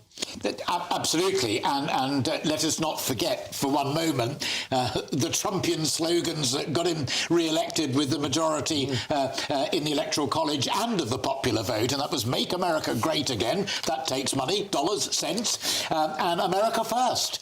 America First. So if you've got people who are wrestling at the moment, like the poor souls in California recovering from the fires, they want those dollars and cents before it goes into defending Europe. The only thing I would say in the smutty old world of politics is I actually, and it surprised me because I talked about Sir Keir's ineptitude at the very beginning of our conversation, and I think he's made that an art form in his premiership so far, ineptitude.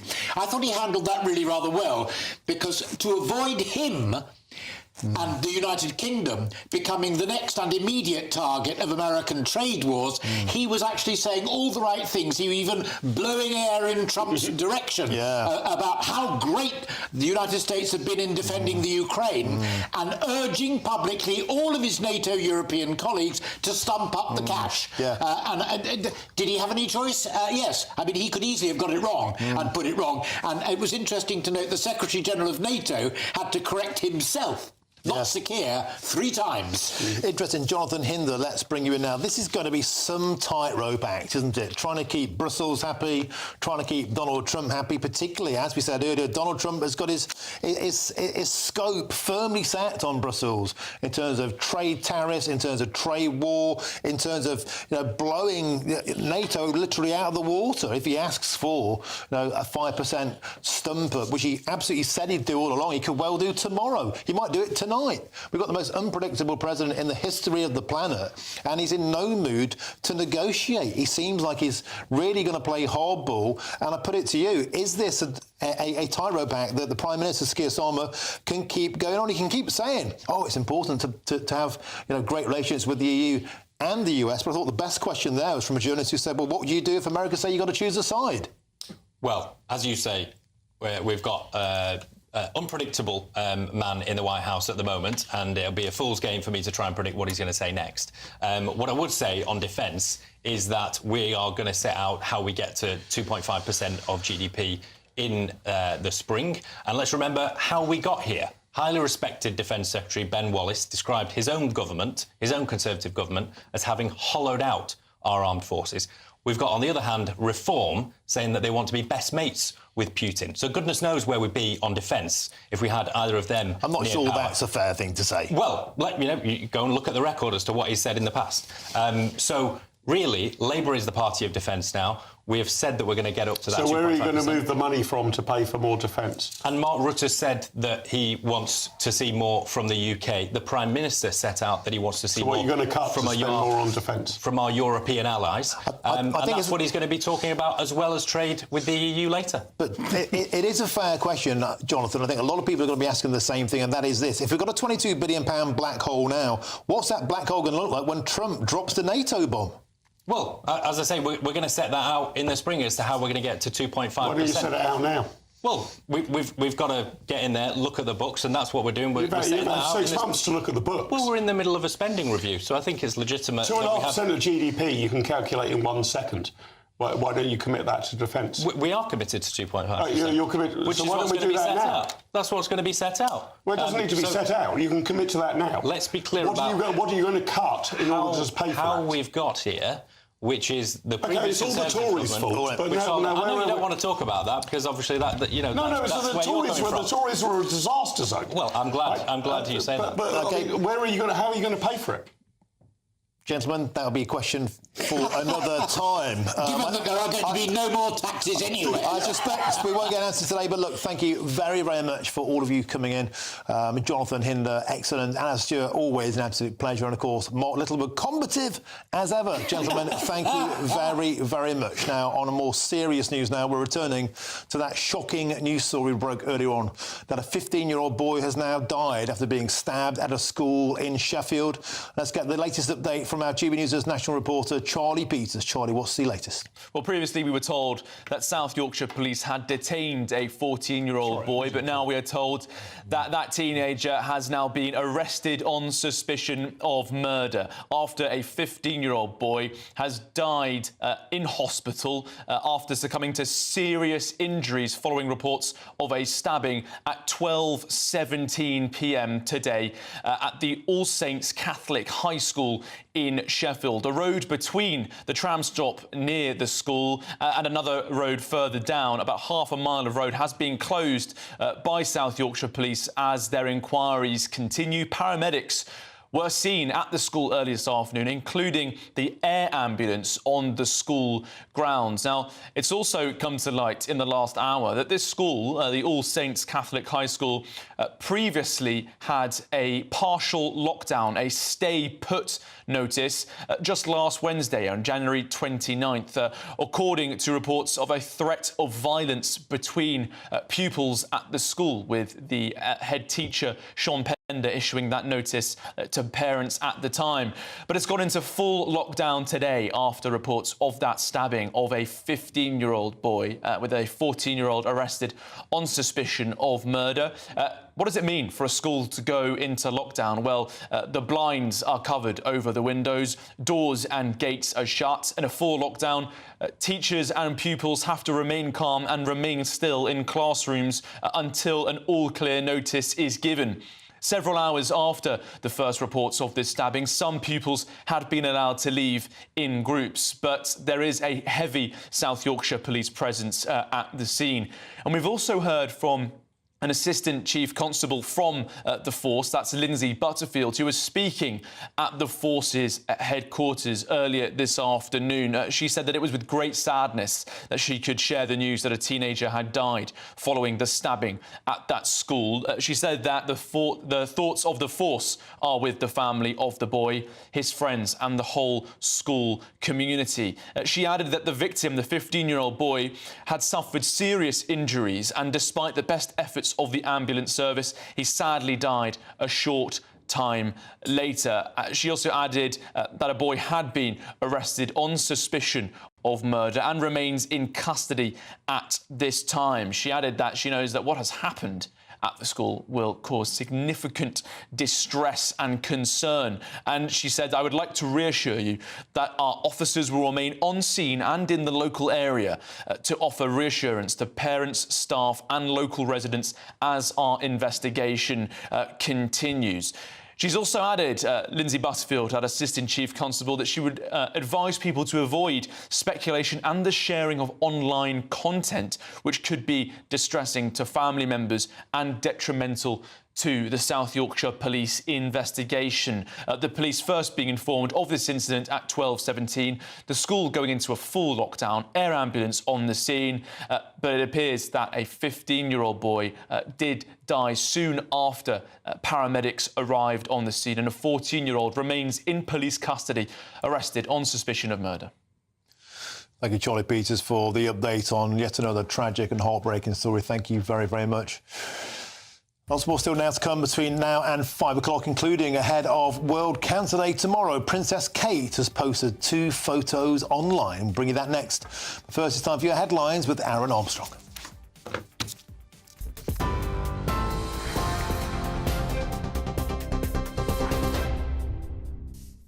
It is 4:33. Very good afternoon to you from the GB newsroom.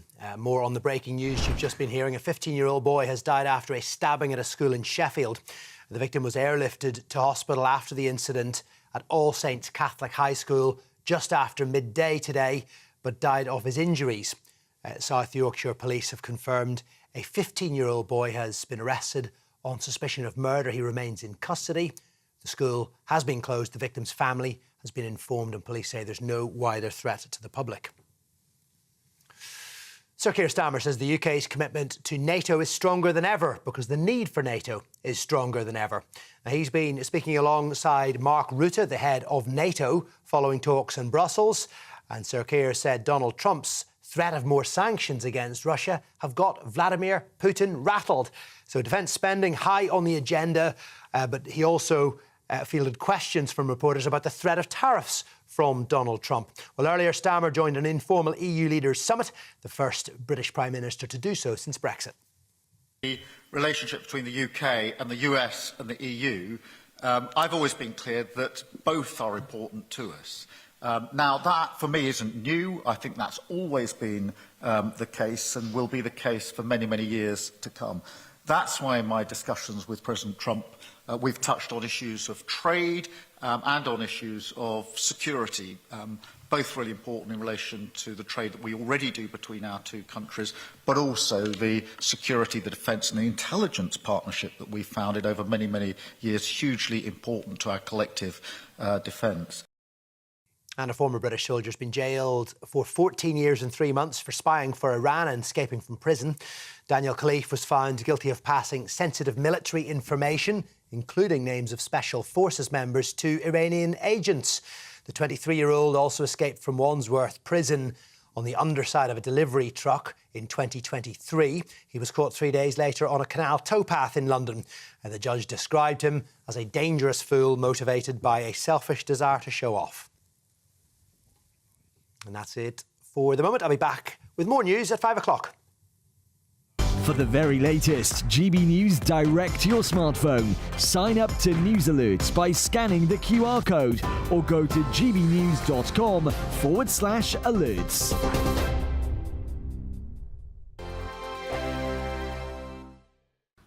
Welcome to your latest weather update from the Met Office here on GB News. Some wet weather around tonight and tomorrow. Once that's out of the way, though, much of the rest of this week looks dry. It will be milder tonight.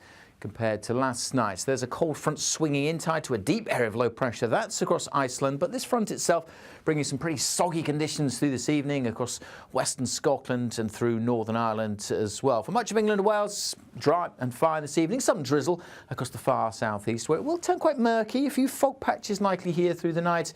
And there's the rain sweeping into southern Scotland, across Northern Ireland. Got a Met Office yellow warning in place for southwest Scotland, where that rain could really build up here. Temperature-wise, as I said, milder than last night. We could dip close to freezing with some clearer skies over northeast England, but mostly we start Tuesday a few degrees above zero. We are going to start off with quite a lot of low cloud across East Anglia in the southeast, something a bit brighter for the Midlands, northeast England. There's the zone of rain, quite a wet start for North Wales, parts of northwest England and southern Scotland. But the rain already shimmying away from northwest Scotland and Northern Ireland. But as the rain clears, skies may brighten for a time, but we're also going to see showers coming in here. Now, it's going to be quite windy, especially close to this rain band, this weather front, and it only slowly edges its way across Wales through the morning into southwest England, so rain working in here, eventually across all of northwest England, clearing from the central belt of Scotland, and then showers come into northwestern parts of Scotland. Much of eastern England staying dry, probably brightening up a little here through the day, and actually quite mild temperatures for many, eventually getting up to double digits. Now, the rain band, that weather front, will creep into eastern England through Tuesday evening, but kind of fizzle out as it does so nothing too heavy. And once that's out of the way, look at this, high pressure moving in. That's going to bring many of us dry conditions for the rest of the week, but an easterly wind may pick up at the end of the week. The latest GB News travel. Good afternoon, I'm Alan Wright. In West Yorkshire, the M1 southbound is partly blocked by a breakdown.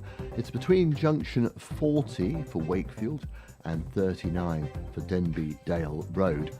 In Bedfordshire, the M1 northbound is partly blocked for repairs. They're taking place just before junction 12, that's a turn-off for Flitwick and Harlington Road. The inside lane of 4 is blocked through there. In Berkshire, delays on the M4 eastbound. They're also doing repairs there, blocking a lane on the M4 eastbound just after junction 13 for Newbury and the A34. And in Kent at Rootham, Gravesend Road, the A227, that's still shut for a police investigation at the Fairseat Lane turnoff. You can stay up to date throughout the day by visiting our website, gbnews.com.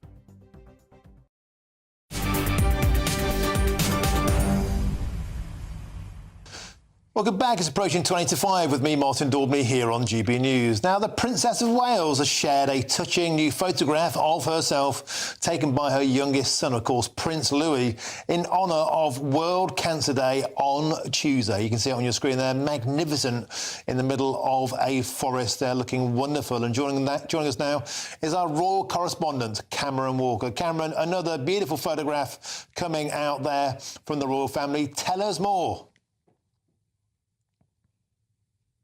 Released image taken by Prince Louis has been put on their social media channels. Of course, it's all to do with marking World Cancer Day, which is tomorrow. 2 new images, I understand, taken in Windsor. The first, of course, showing the Princess of Wales in nature. We know that it's been very key to her recovery from cancer over the last year or so. The other photograph taken by the Princess of Wales, again in Windsor, of some of the leaves. She has captioned the Twitter image saying, "Don't forget to nurture all that which lies beyond the disease," and she signed it off Catherine and the tag of Prince Louis. And of course, we know that she has completed her chemotherapy. She's now in remission. She's been doing a number of public engagements last week. It was very busy for her last week, and we expect her to continue a gradual return to public duties as the months go on.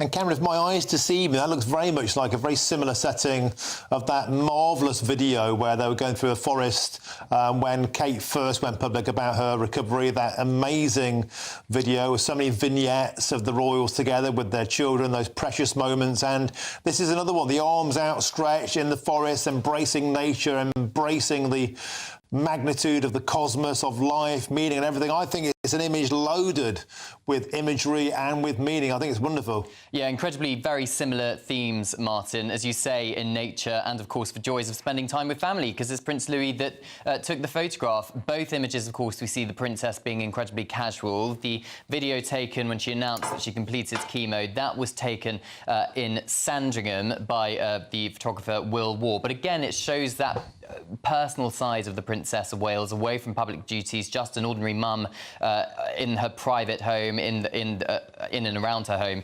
surrounded by nature. So it does really show what she prioritises, which is her family, but also what brings her comfort, which is nature.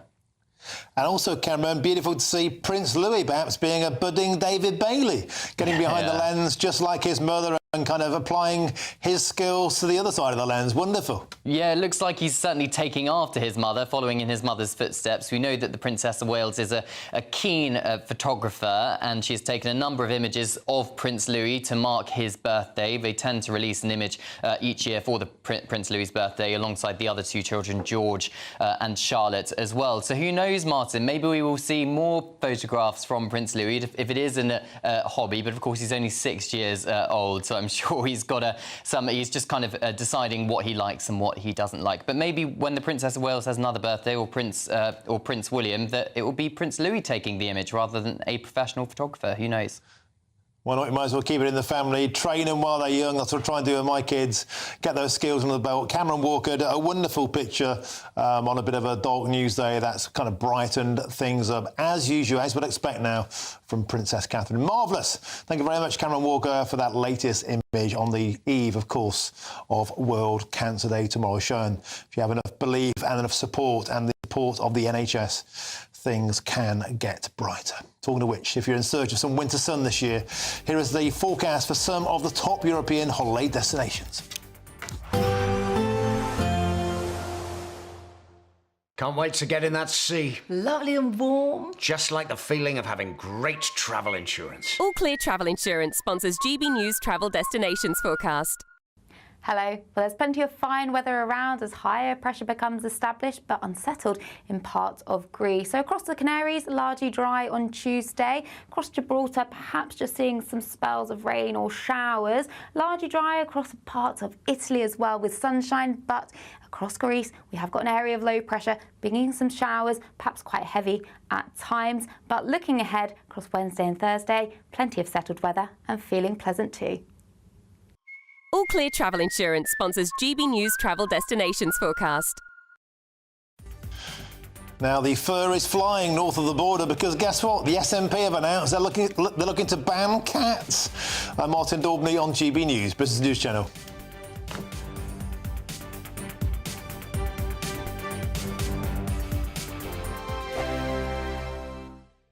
Good Afternoon Britain isn't just about us. The wonderful thing about this programme is it's about everyone watching. It's an interactive programme. Well, there absolutely is something to see here, and we're going to be talking about it more. Whether it's breaking royal news, Will, please bring us up to date. or indeed a particularly punchy speech in the House of Commons, Very, very curious. we bring it to you live, and then we bring you live reaction as well. That's Good Afternoon Britain, weekdays from midday. Only on GB News, the People's Channel, Britain's news channel. GB News Breakfast. Every day from 6 a.m. TikTok chefs, Instagram chefs, that they put children off or young people off of cooking because it's so expertly done they can't do it. No, my young lad, he's 17, he is amazing in the kitchen. Oh, he is. He's amazing in the kitchen. And he gets it all off TikTok. He comes down, he can put burgers, wraps, stews, curries, sauces, and the smells in the kitchen. I said, where'd you get these? Oh, just TikTok, I'm trying it out. And it's just amazing the things that he can conjure up. So for some people, it might be... it's an inspiration for him. So they're saying that it's intimidation. For my boy, it's an inspiration. They say it's entertainment. For my boy, it's an infomercial. I watch him doing his stuff. At that stage, I could do baked beans on toast and knock up a salad. That was it. But my boy can do all sorts of stuff. It makes it accessible as well, doesn't it? Because lots of people say, like, you need an education to be in the kitchen, or you need to go find yourself loads of cookbooks. But you don't. No. You go on your phone now. Well, I mean, like, all the spices, sesame oil. I mean, I'm amazed at the stuff that he does. So it's encouraging. All you just need is a kitchen, well-stocked, and have a go. And understand that failure is actually the route to learning. I mean, he's made mistakes, he's stuck stuff in the bin, but that young man, I am amazed at some of the stuff he does. I don't mind cooking at all. It's cleaning up that I have the problem with. Dawn, let's talk about Can sex. I just say there are things called restaurants, by the way? Just put that one. My hell, I don't even know where the kitchen is. OK. GB News, the People's Channel.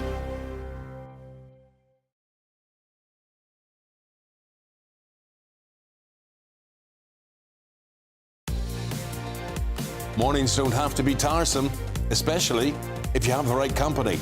Wake up to news as it happens, opinion and debate, and of course, a little bit of entertainment too. Because when the kettle's on, we're on. That's Breakfast on GB News, a show worth waking up for. Every morning from 6 a.m. Only on the People's Channel, Britain's news channel. We'll spread the news, you spread the word.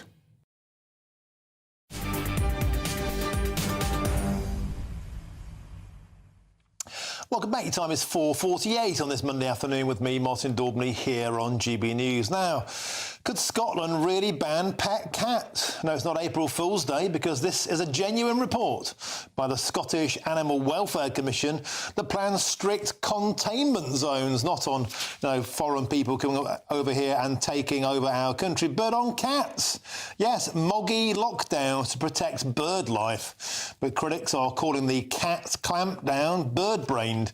Now the claws are out to scrap it. How many more cat-related puns can we squeeze in? Bear with me, there will be plenty more. So I'm joined now by the former MP of the Scottish National Party, Angus MacNeil. Angus, no doubt this was a very well-meaning piece of legislation when it was first drawn up, because who cannot be failed to be stirred by the fact that cats can be killing machines when it comes to birds in nesting season. But on a serious note, the answer surely is not to ban cats. Bird-brained. Indeed, I think this afternoon John Swinney has come out and said that cats will not be banned in Scotland. But it's crazy the story even got to such a stage. I mean, there's plenty of other things to be going on with in Scotland, and perhaps John Swinney should be moving on with independence rather than sitting on the fence on that one. But at least cats are safe in Scotland is the good news that we have this afternoon. But they should never have been under threat. I mean, cats are loved by everybody, and they've been around from Viking times, Roman times. I mean, your pictures there showing your cats. Everybody likes a cat. Yeah, I mean, it does sometimes seem, though, does it not, Angus, that these working parties, they get into a little bubble, they have their, pardon the pun, their pet hobbies, their pet subjects, and they decide to put these reports out. See, look how happy he looks about it. I mean, that's how the general public feel. On our screen now, you've got a really grumpy cat. That's what I think most voters feel like, Angus MacNeil, when they hear these ridiculous propositions. No doubt a few people in a committee meeting thought, yeah, I know what would be a good idea, we'll ban cats. Meanwhile, in the real world, people just think politicians seem increasingly on a different planet. Yeah, that cat there looked like a Scottish cat who was quite upset Scotland's not independent and we're still subject to a Brexit. Brexit we didn't vote for at all. That's definitely a Scottish cat, and probably very unhappy with Keir Starmer as Prime Minister, and even worse, the prospect of Nigel Farage as Prime Minister in a couple of years' time. But there's a serious point as well.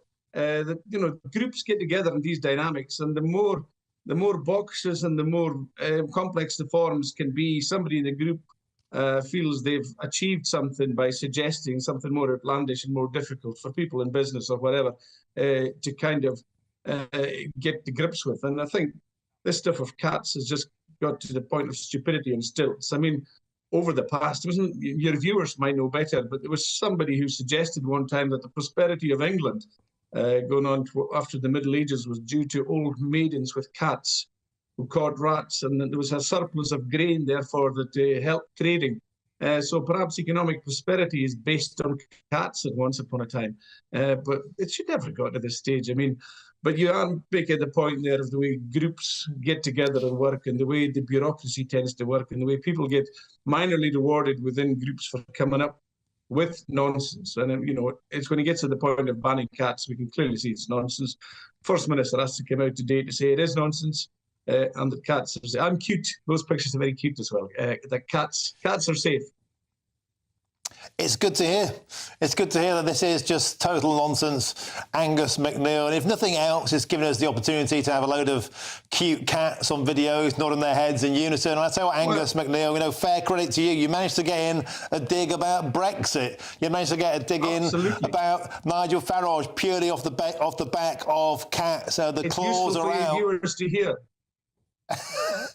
OK, well, Brexit it won't be a threat because of cats, but it might be a threat because of bird brains. But thank you very much for joining us on the show. Always a pleasure to have your company. That's a former MP for the MSP for the Scottish National Party, Angus McNeil. Thank you very, very much. Now, just to remind you of the good news, cats won't be banned in Scotland, at least not yet, because John Swinney, the First Minister, has put out a statement saying this, just to repeat what was said by our interviewee there. Let me just clear this up today. The government is not going to be banning cats in Scotland. So they have it. Sleep tight tonight. Your cat is not under pressure in north of the border there in Scotland. Now, loads of you have been getting in touch throughout the show so far, and you can do so, of course, by going to gbnews.com/your say. Now, on the issue of stabbings, of course, we had that report of a boy, 15, tragically stabbed to death. Now, there's a 14-year-old boy arrested on suspicion of attempted murder in Sheffield. A pupil airlifted by an air ambulance from a school in Sheffield, dead at the scene. Peter has said this: scanners at schools and colleges and bags searched by boys and girls. I'm afraid it shouldn't be necessary, but it is. Yes, I know these horrendous incidents take place outside of school too, but a start is better than doing nothing. Catherine says this: we need to bring back stop and search even at schools, and that will stop these tragedies. And Yolanda adds this: what is happening in the US schools is now happening here. Yolanda, I think you've got a tragically, valid point. We are seeing more and more of these incidents now happening in British schools, around British schools, and those who are being killed are getting younger, and those who are doing the killing are getting younger. I think it's time to declare a national emergency on knife crime. I really do. How many more young people need to die before we take drastic action? And of course, we'll bring you the latest updates on that story. The 15-year-old boy who has now been stabbed to death at a school in Sheffield, and a 14-year-old boy now arrested on suspicion of attempted murder. I'm Martin Daubney on GB News, Britain's News Channel, and now it's time for your weather.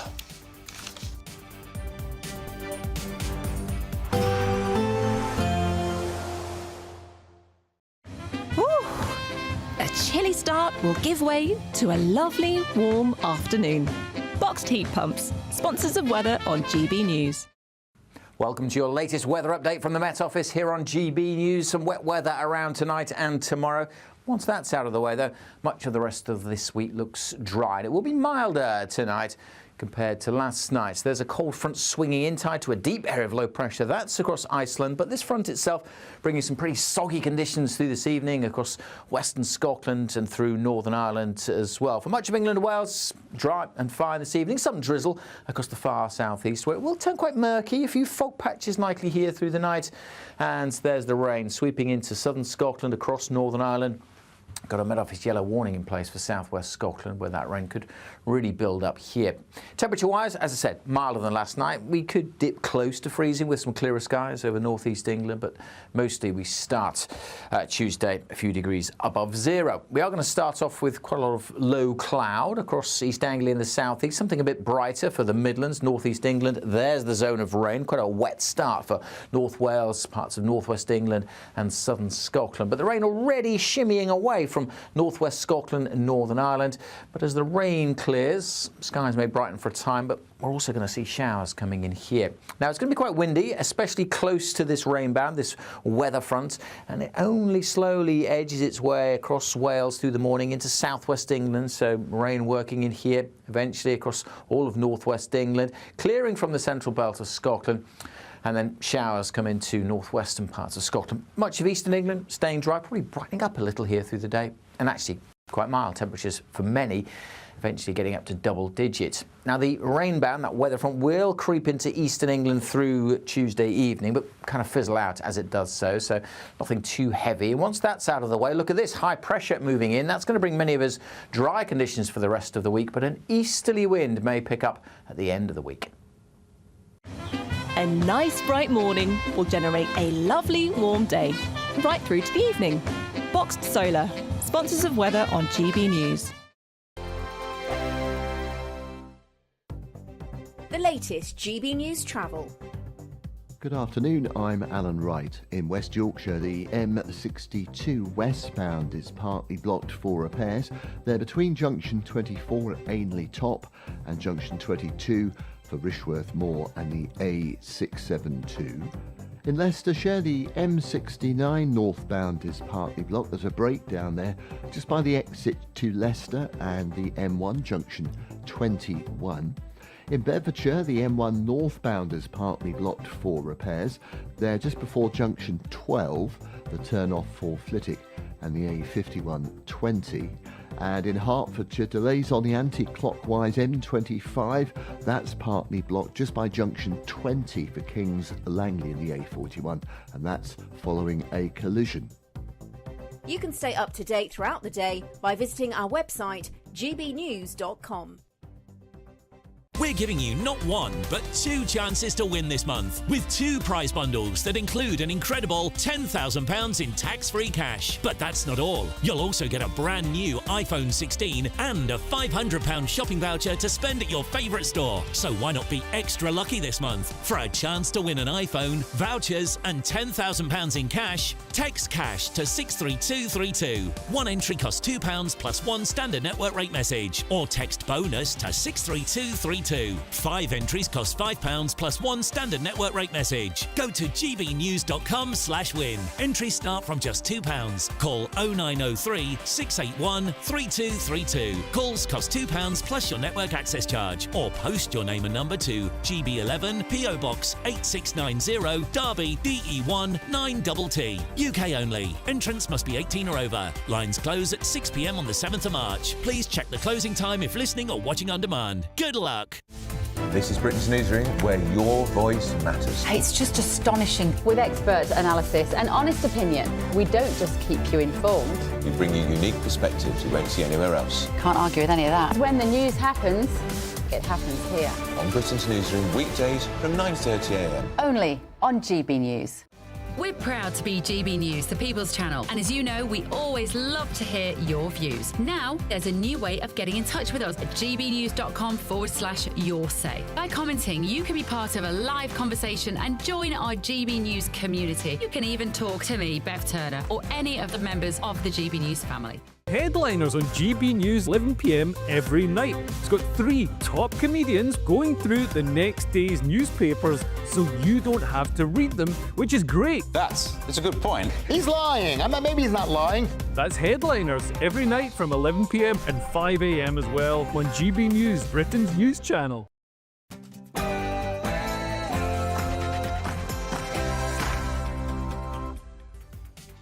A very, very good afternoon to you and a happy Monday. It's 5 p.m. Welcome to the Martin Daubney Show here on GB News. We're broadcasting for you live from the heart of Westminster and all across the UK. On today's show, tragic news as a 15-year-old boy has died after being stabbed at a school in South Yorkshire. And we'll bring you the latest on this developing story throughout the rest of the show. And on Friday, 17.4 million Brits celebrated the 5th anniversary of Brexit. But on Monday morning, Sir Keir Starmer was on the first Eurostar to Brussels to begin Brexit reset talks with the European Union. Now, with concessions feared on freedom of movement, on net zero targets and on fishing quotas, is Brexit being surrendered, one treaty at a time? And opinions are divided over new Salvation Army-backed nap pads, and they are miniature pods for homeless people to keep them sheltered in. Now, supporters say they save lives, but critics point out that illegal immigrants in the same neighbourhoods get 4-star hotel treatment. Are we once again putting our own needy citizens at the back of the queue?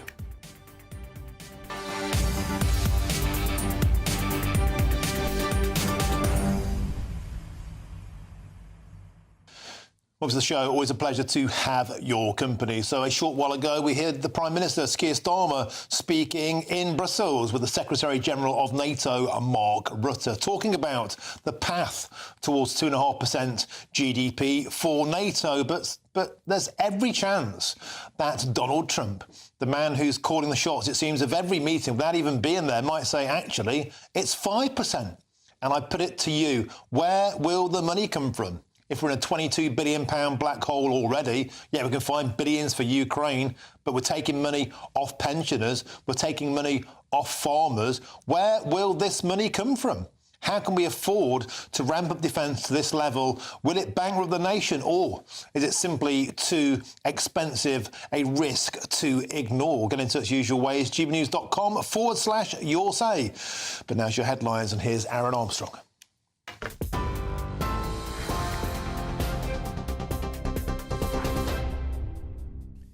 Very good evening to you. It's just after 5 o'clock here in the GB newsroom. This breaking news: a 15-year-old boy has died after a stabbing at a school in Sheffield.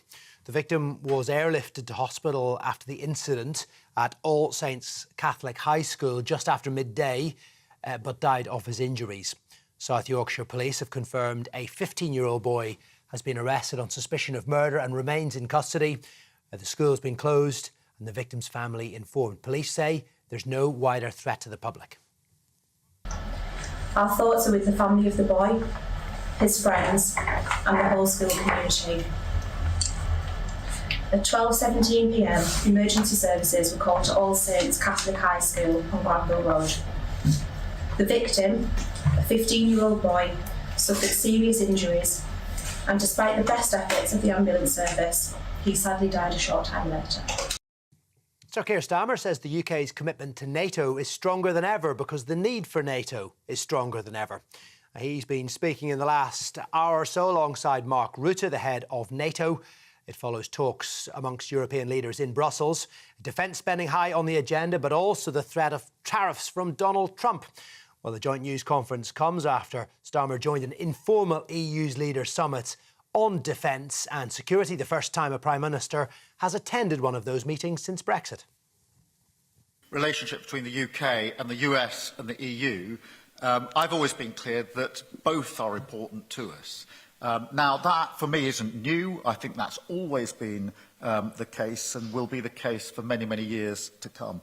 That's why in my discussions with President Trump, we've touched on issues of trade and on issues of security, both really important in relation to the trade that we already do between our two countries, but also the security, the defence and the intelligence partnership that we've founded over many, many years, hugely important to our collective defence. Well, the Prime Minister mentioned Donald Trump, and the US President has today confirmed the United States will delay imposing tariffs on Mexico for a month, and he's hinted the UK may escape being subjected to a similar sanction. Downing Street says the Prime Minister trusts Trump following the President's hint that he may spare the UK from tariffs.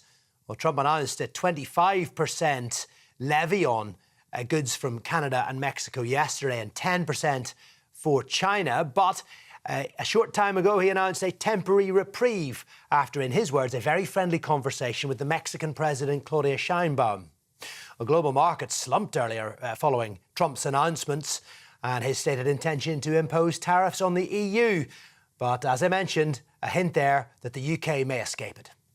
Will definitely happen with the European Union, I can tell you that, because they've really taken advantage of us. And, you know, we have over a $300 billion deficit. They don't take our cars, they don't take our farm products, they take almost nothing.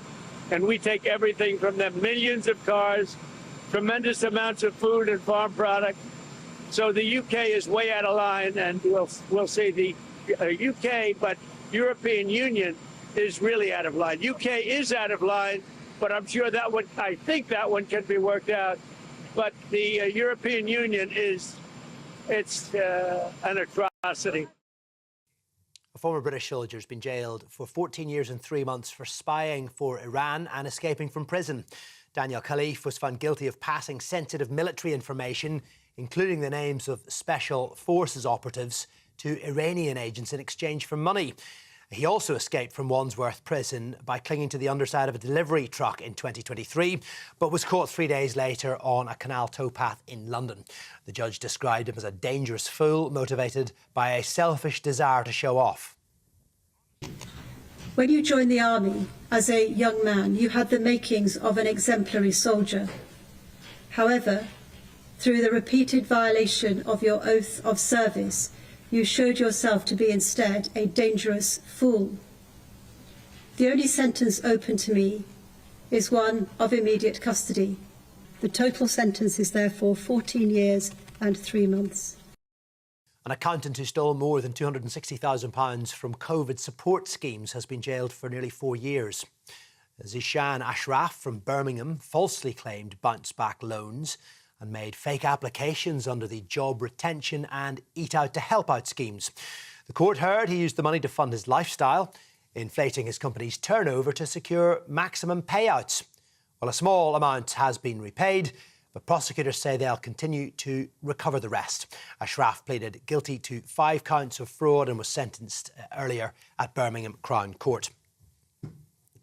And Ofsted has unveiled its new school inspection report card set to launch this autumn, replacing single word grades with detailed assessments. Schools will be rated across areas like behaviour, leadership and safeguarding, with 5 new categories from causing concern to exemplary. Ofsted says the changes will give parents more meaningful insights. Teaching unions, though, are warning it could increase pressure on schools and worsen the teacher recruitment crisis. The overhaul follows controversy after the 2023 death of the head teacher Ruth Perry, which a coroner linked to an inspection at her school. Those are the latest headlines. I'll be back with more in just under half an hour's time. For the very latest GB News direct to your smartphone, sign up to News Alerts by scanning the QR code or go to gbnews.com/alerts.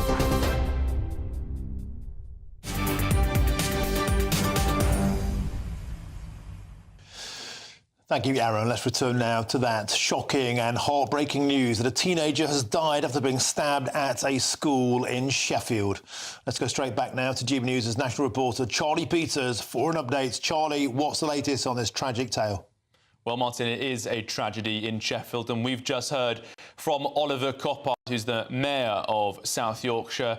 He's issued a statement saying that this morning a teenage boy went to school like thousands of others across South Yorkshire with his whole life ahead of him, but he won't come home. A young man who was a member of our community. Mr. Coppard added that his love, his thoughts and his prayers are with his family and friends and the whole community of the All Saints Catholic High School in Sheffield. That school went into lockdown after police took reports at 12:17 of a stabbing on the school premises. A 15-year-old boy later died while with paramedics. The air ambulance was seen on the school's grounds, and a 15-year-old boy is currently in police custody, having been arrested on suspicion of murder.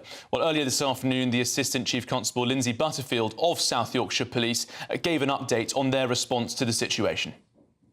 It is with great sadness that I share with you today a teenager has died following a stabbing at a Sheffield school earlier today. Our thoughts are with the family of the boy, his friends and the whole school community. At 12:17 p.m, emergency services were called to All Saints Catholic High School on Granville Road. The victim, a 15-year-old boy, suffered serious injuries, and despite the best efforts of the ambulance service, he sadly died a short time later.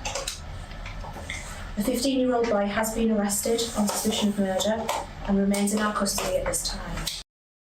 Well, this tragic incident occurred less than a week after the same school, that's the All Saints Catholic High School in Sheffield, previously went into lockdown, with the headmaster, Sean Pender, telling parents that it had issued a stay-put notice after reports of threats of violence between pupils. So clearly recent incidents of some violent concern at that school ahead of the stabbing that has taken place today, with the police first being made aware of the situation at 12:17. Dozens of police cars were present at the scene earlier this afternoon. As I said, the air ambulance and paramedics also rushed to that location. About half a mile of roads remain closed while the emergency services continue their investigations after a 15-year-old boy was killed and another 15-year-old boy is currently in police custody, arrested on suspicion of murder.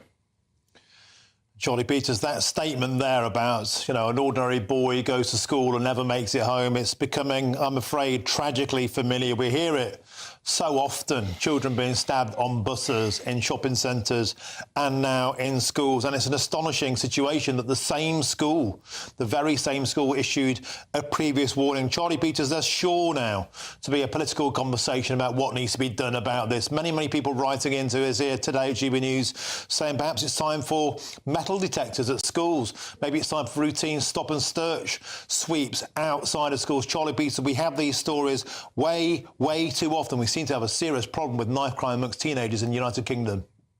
Yeah, that's right, Martin. It is an issue of grave concern. But this school had an Ofsted ranking of good. It has just around 1,400 pupils.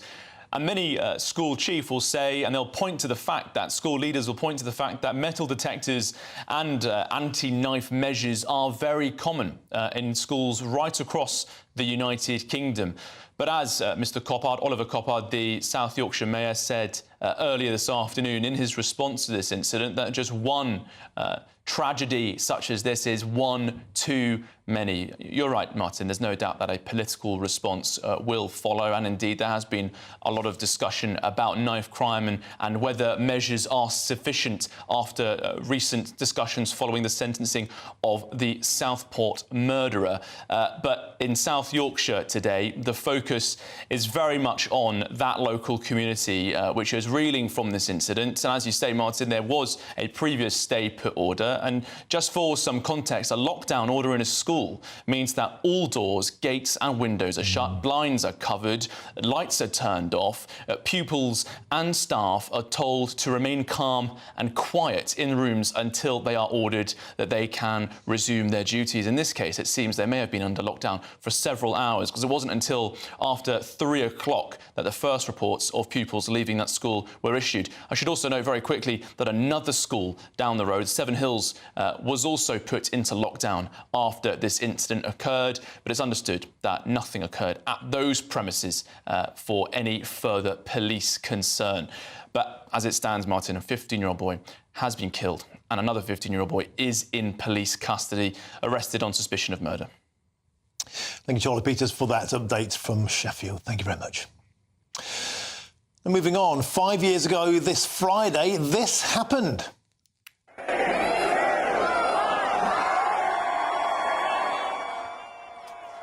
Yes, Brexit, and crowds gathered across the country to mark Brexit Day on the 31st of January 2020. But far from marking this momentous anniversary, Sir Keir Starmer totally ignored it. And instead, 3 days later, he opted on the first Eurostar to Brussels to join a gathering of European leaders. So the question today is quite simple. Is Sir Keir Starmer betraying Brexit and the will of the British people? And are we on the slow march to rejoin? Well, joining me now to discuss this is the political commentator Suzanne Evans and also the former Labour advisor Kevin Marr. Welcome to the show, guys. So here we are, 5 years on, and it seems the fizz has gone flat with Sir Keir Starmer. In fact, if anything, he seems to be marching back towards Brussels. Let's start with you, Kevin Marr. I thought we voted to leave. Did Sir Keir Starmer not get the memo? I think he did. I think he's probably learnt very much the hard way, given he was obviously a great advocate of the European Union and for a while an advocate of having a second referendum on rejoining the European Union. But that's not where he is today as Prime Minister. I think Keir Starmer is a very pragmatic man, very businesslike and very focused on trying to do the best he can for his country. And I don't think there's any prospect at all over the lifetime of this Parliament of any real movement back towards rejoining the European Union, depending on what the polls say and all the rest of it. It's not on Keir Starmer's agenda, been there, done that. And I think what he wants to do is to have a constructive relationship with the European Union. It still accounts for half of all of our trade. Most of the people that he'll be sat around a dinner table with tonight, premiers of European Union member states, are also members of NATO as well. So there's a clear ongoing relationship that's necessary, and it needs to be a really good and effective relationship, covering off issues about trade, mutual benefit, defence. You know, Europe is in a place it's not been for a very, very long time. And also about immigration as well, that great issue that in a sense unites all of Europe, because we all have the same problem. We all keep shuffling it off to our neighbours. And you know, if there's anything that can be done to try and break an impasse in our approach to immigration, if we can look at how we're going to respond to President Trump and potential tariffs, and if we can look at the threats in the world, the geopolitical threats of China and Russia, resurgent Russia, that really needs to focus minds in Europe. So Keir Starmer goes to Brussels tonight, you know, in a very business-like mood, I think, to try and see if we can find some better, deeper accords with Europe. But that does not mean going anywhere near the European Union. Well, I don't know if that's true, Suzanne Evans. I think Kevin's right. We won't get a second referendum, at least not anywhere near this government. Nobody been mad enough to suggest that. But is this something worse? Is this death by 1,000 treaties, death by 1,000 paper cuts, a gradual surrender to the European Union? Well, that's always the way the European Union works, isn't it? Salami slicing our rights away one slice at a time. I think Kevin's absolutely right. I don't think it is on Keir Starmer's agenda to take us back fully into the European Union. But I wish, for one, that he'd just be a little bit more upfront about saying no, because it might not be on his agenda for this Parliament, but I think it's certainly on the European Union's agenda. They've got over their hissy fit. They've got over the kind of swinging penalties that they put us under in the time between the referendum in 2016 and actually leaving 5 years ago, a couple of days ago. They've got over that. They would very much like us back. The European Union is dying on its feet. I've long said I don't think it will exist within the next 10 years. We can see that the economic situation in the Eurozone is absolutely tragic, far, far worse than ours here. And let's be honest, we ain't looking so good. But compared to the European Union and the Eurozone in particular, we're actually doing incredibly well. Look at Trump's comments today. Disastrous for Germany, actually, absolutely disastrous. He's talked very upfrontly about trade tariffs on the European Union, but not so much on the UK. Thank goodness we're out, because if we weren't out, then Trump would be putting he is going to put tariffs on the EU, import tariffs. We know that, and we'd be part of that, and our industries would suffer too. And look at the way the stock market's reacted today, almost crashing, simply because of the threat that Trump isn't going to do anything to the UK imminently. So yeah, thank goodness we're out. I wish he'd be far more upfront and brutal about saying there's absolutely no question that we're going back in. What worries me, as you hinted in the beginning of your question, Martin, is that there will be a kind of pacts done that take us partly back in. So in exchange for signing up to the European Union Defence Initiative, to pay more to NATO to protect ourselves against global threats that Kevin very rightly identified, what's going to be the penalty for that? We know the European Union wants us to go into a pact about free movement for youth. We know it wants to extend rights to our fishing waters beyond 2026. And my worry... Suzanne, I'm afraid I have to interject there, because we have now to cross live back to our man in Brussels. Susan Evans and Kevin Moore, thank you very much. But let's get back there to Chopper from Brussels. Chris, you were there for that speech with Mark Rutte, the NATO chief, and Keir Starmer. What's the reaction been on the ground there? Yeah, hi Martin. Yeah, I say goodbye to Mark Rutte and of course to Keir Starmer. They're off to a briefing now. The EU 27 leaders right now the head-on, and there'll be an interview there before that happens. But what's fascinating, I think, is what we heard from Keir Starmer. He disclosed the beginning, I think, of the Brexit reset talks. So Keir Starmer told us there how he will look at energy, trade and the economy tonight when they meet with the EU 27. Really important there. That's the beginning of the Brexit reset. Where that ends up, what Donald Trump thinks of that, we'll wait and see. But it looks like we're going to get much closer, I think, to the European Union. Here's what Sir Keir Starmer had to say. Now, tonight is very much obviously about security and defence, where I do think there's a very important discussion to be had about how we increase our security and defence work together in a very volatile world. But also, I will touch on the wider reset, which goes beyond defence and security, into the fields of energy and into trade and the economy. So Keir Starmer there making clear they're looking at energy, trade and the economy. Now, on the way out, the PM was shouted at by other reporters about this issue of receiving voice coaching, maybe during the lockdown. In a book, he denied breaking lockdown rules. Of course not, he said. And as he left the room, he said all rules were followed. Yet again, the rules forced on all of us during lockdown are coming back to haunt our political leaders, Martin. Yeah, and I wonder if he had those voice coaches, he might want to get a refund. On a serious point, it does feel like the start of a great British giveaway, Chris. Talking about net zero, that means aligning to European Union standards. That means a problem for British industry and on the economy. There's no such thing as a free lunch in Brussels, not even for Keir Starmer. Yeah, Martin, you're right. I think we have now got an idea of what's on the menu tonight. I know you like to think about your hors d'oeuvres and your buffet, Martin. Energy for starters, trade for main course, and the economy for dessert. I'm sure they'll go down pretty well in the EU. Whether that is a well-received meal back for Brexiteers back in the UK, we'll wait and see. Yeah, I think you're right. And brandy and cigars, much needed to help drown the sorrows of Brexiteers. Thank you very much, Chris, over there, live from Brussels, my old stomping ground.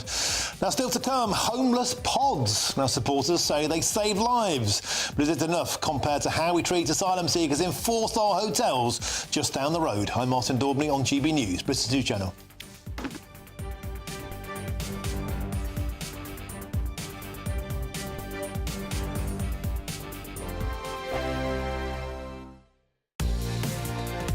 Mornings don't have to be tiresome, especially if you have the right company. Wake up to news as it happens, opinion and debate, and of course, a little bit of entertainment too. Because when the kettle's on, we're on. That's Breakfast on GB News, a show worth waking up for. Every morning from 6 a.m. Only on the People's Channel, Britain's news channel.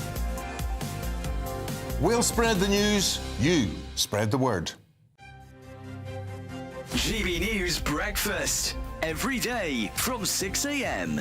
I'm really pleased to see this story. It's the news that bowel cancer screening, the age for that is going to be dropped from 60 to 50. And this is really, really important because bowel cancer is one of the biggest killers, and more people appear to be getting diagnosed with bowel cancer in their 50s.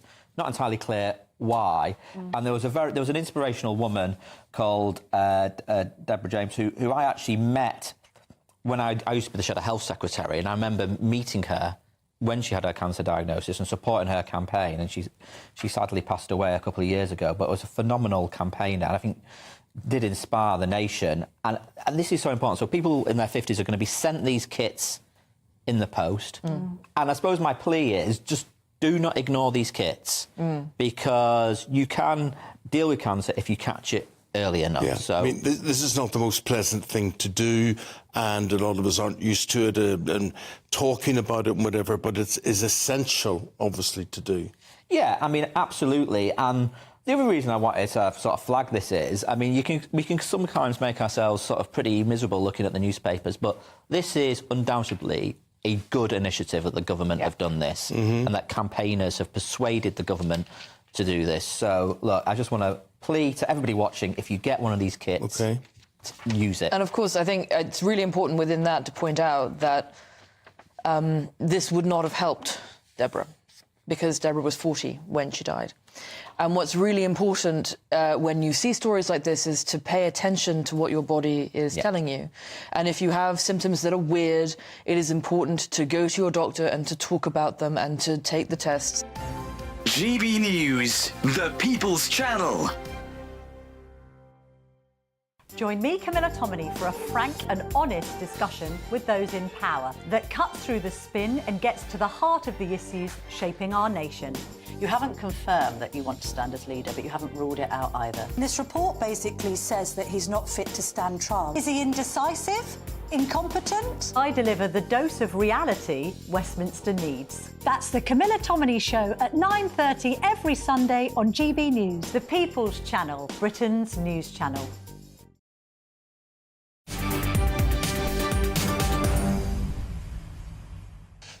Welcome back. Your time is 5:26 with me, Martin Daubney, here on GB News. Now, charities have praised the decision of Sunderland City Council to open overnight pods for the homeless, saying they'll be life-saving. The self-contained rooms, as you can see on your screen, they look very much like portaloos to me. We give homeless people access to washing facilities, heating, lighting, and as you can see, a warm bed inside for the night. But are these pods enough, given that asylum seekers in the same constituencies are apparently being put up in four-star hotels at the taxpayers' expense? Let's discuss this now further with the charity founder, Nick Buckley, MBE. Nick, welcome to the show. So you've worked with homeless charities for many, many years in the Manchester area. Let's start with the good bit. Anything that gets a homeless person off the streets for the night and keeps them warm and safe has to be a good thing, right? Yes, it does. But if you think 4 extra beds in Sunderland is the answer to this complicated problem, then we're just deluded. 4 extra beds is nothing. But also, I was sent this video by a follower of mine who was looking at an asylum hotel. There's also a similar scheme in Peterborough. It's on the properties of the Salvation Army. You can see these pods here now. This is the Sally Army in Peterborough. And they're literally mini porter cabins on car parks. And if this is the answer to the British homeless issue, Nick Buckley, and then literally down the road, a stone's throw away, there's a video of asylum seekers enjoying all the bells and whistles in a 4-star hotel. Does this not underline the fact that, once again, people are saying, have we got our priorities all wrong here? We have. First thing I need to say is, if we're going to discuss this situation, we need to do it another time, and we need at least half an hour, because this is a very complicated situation. But for this interview now, we need to understand that the people who are going to go into those pubs will be foreign nationals. They'll be failed asylum seekers. I mean, I can only really talk about Manchester. At the moment in Manchester, we have an epidemic with rough sleepers in Manchester city centre. They're nearly all foreign nationals. They've turned up in the country, they've tried to claim asylum, they failed with asylum, they don't get 4-star hotels anymore. Once you've failed your asylum application, they end up on the streets. They end up taking all the accommodation for rough sleepers and homelessness. But we have so many millions turning up in this country, willing to sleep on the streets because this city, this country is paved with gold, that we now have British people who are falling through all the safety nets, who have got drug issues, mental health issues, who have failed everything. They are not being helped now because we have a migrant problem, which we wrap under the umbrella of rough sleeping. This is very complicated. And so, Nick, I was perhaps naively thinking that it's porter cabins for Brits and 4-star hotels for asylum seekers, but you're telling me actually the entire system is overloaded with asylum seekers. The entire system is overloaded with illegal immigrants from overseas. Yes, we had these pods, we still got them in Manchester. I was working with them 10 years ago. Always full of asylum seekers, of rejected asylum seekers, of foreign nationals. They use them as hotel rooms. And once you've got someone like that in that pod, they're there for years. because they know they don't want to leave that pod because they're going to have to start paying rent somewhere. And they're here in this country to make money, to make a better life, to make a new life. I don't blame them for those things, but they shouldn't be here in the first place. And we end up spending our time and money in this extremely complicated topic, which we call rough sleeping, and we end up helping no one. It's a sticking plaster. And the people we need to blame, and let's talk about blame now. The people we need to blame are me and you.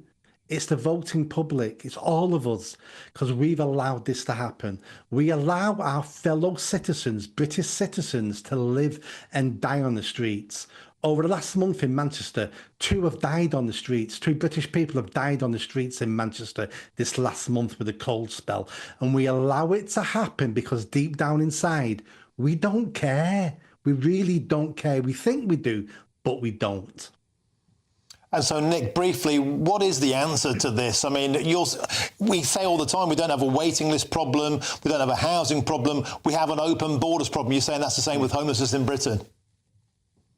That's what's caused this problem. That's what's caused the housing crisis. That's what's causing the rough sleeping crisis. Over the last 20 years, I've been working with rough sleepers, and we slowly got the problem down. We started tackling it. We dealt with the mental health issues, and suddenly there was an explosion because of open borders.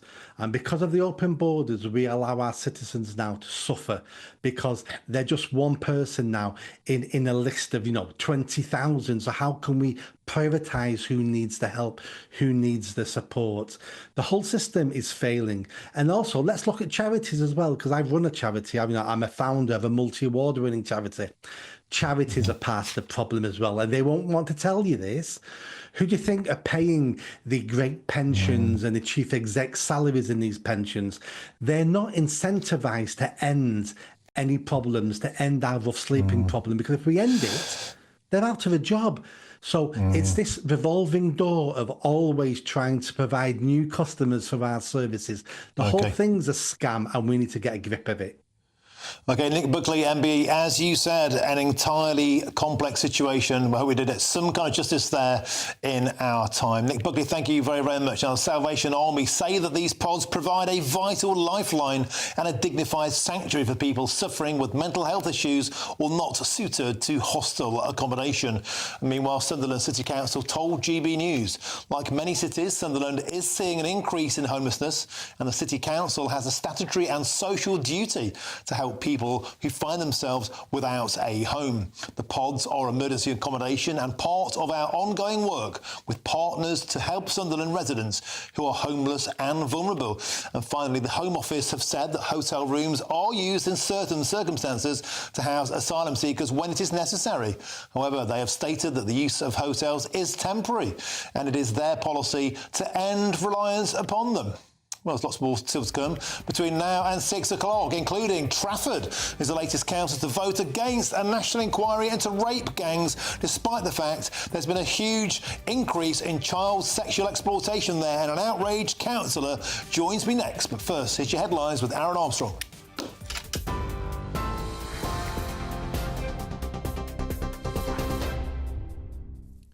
Very good evening to you. Our top story is a 15-year-old boy has died after a stabbing at a school in Sheffield. The victim was airlifted to hospital after the incident at All Saints Catholic High School just after midday, but died of his injuries. South Yorkshire Police have confirmed a 15-year-old boy has been arrested on suspicion of murder and remains in custody. The school is closed. The victim's family have been informed. Police saying there is no wider threat to the public. The Prime Minister says the UK won't pick between the US and the EU and wants to maintain good ties with both. He's been speaking in Brussels alongside Mark Rutte, the head of NATO, following talks there, and the PM will later meet EU leaders hours after the US president threatened Europe with tariffs. Defence spending high on the agenda at this meeting of European leaders as well, and it all comes after Starmer join an informal leaders' summit on defence and cooperation, the first time a British Prime Minister has done so since Brexit.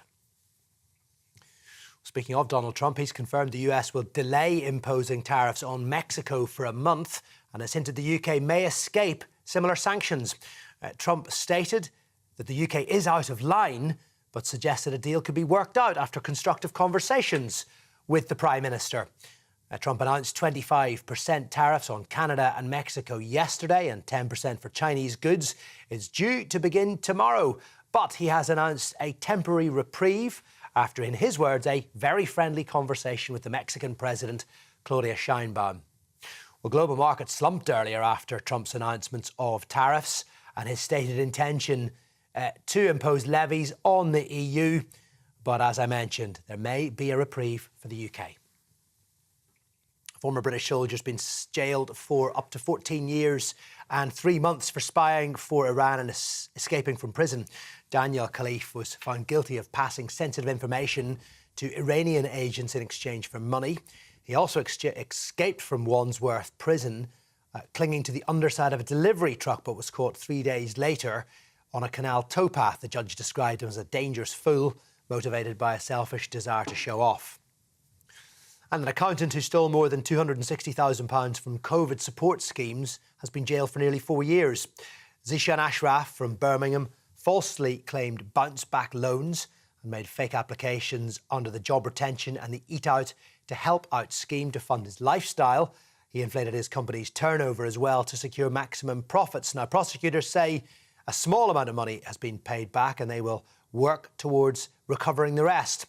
Ashraf pleaded guilty to 5 counts of fraud. He was sentenced earlier at Birmingham Crown Court. Those are the latest headlines. I'll be back with a full news bulletin at the top of the next hour. For the very latest GB News direct to your smartphone, sign up to News Alerts by scanning the QR code or go to gbnews.com/alerts.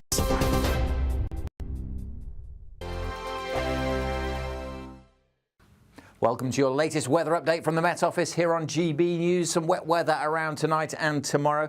Once that's out of the way, though, much of the rest of this week looks dry. And it will be milder tonight compared to last night. So there's a cold front swinging in, tied to a deep area of low pressure. That's across Iceland, but this front itself bringing some pretty soggy conditions through this evening across western Scotland and through Northern Ireland as well. For much of England and Wales, dry and fine this evening. Some drizzle across the far southeast, where it will turn quite murky. A few fog patches likely here through the night.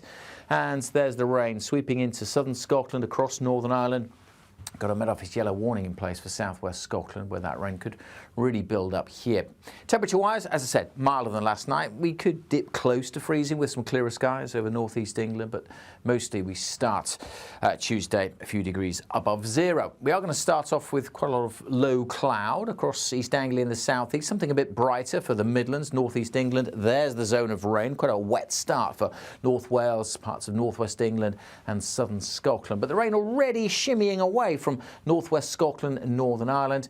But as the rain clears, skies may brighten for a time, but we're also going to see showers coming in here. Now, it's going to be quite windy, especially close to this rain band, this weather front, and it only slowly edges its way across Wales through the morning into southwest England, so rain working in here, eventually across all of northwest England, clearing from the central belt of Scotland, and then showers come into northwestern parts of Scotland. Much of eastern England staying dry, probably brightening up a little here through the day, and actually quite mild temperatures for many, eventually getting up to double digits. Now, the rain band, that weather front, will creep into eastern England through Tuesday evening, but kind of fizzle out as it does so nothing too heavy. And once that's out of the way, look at this, high pressure moving in. That's going to bring many of us dry conditions for the rest of the week, but an easterly wind may pick up at the end of the week.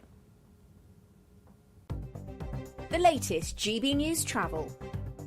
Good evening, I'm Johnny Ratner. There are long queues up in North Lanarkshire heading east away from Glasgow towards Shotts on the M8, where the exit slip road is closed off at junction 6A, the Airdrie exit, where a police investigation is underway. And just south of Glasgow city centre, the A77 remains shut on the Pollock Shores Road at Pollock Shields. That's for emergency water main repairs.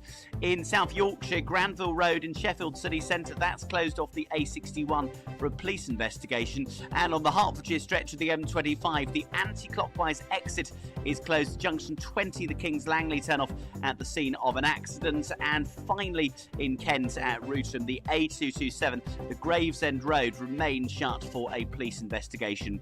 And that's the very latest. You can stay up to date throughout the day by visiting our website, gbnews.com.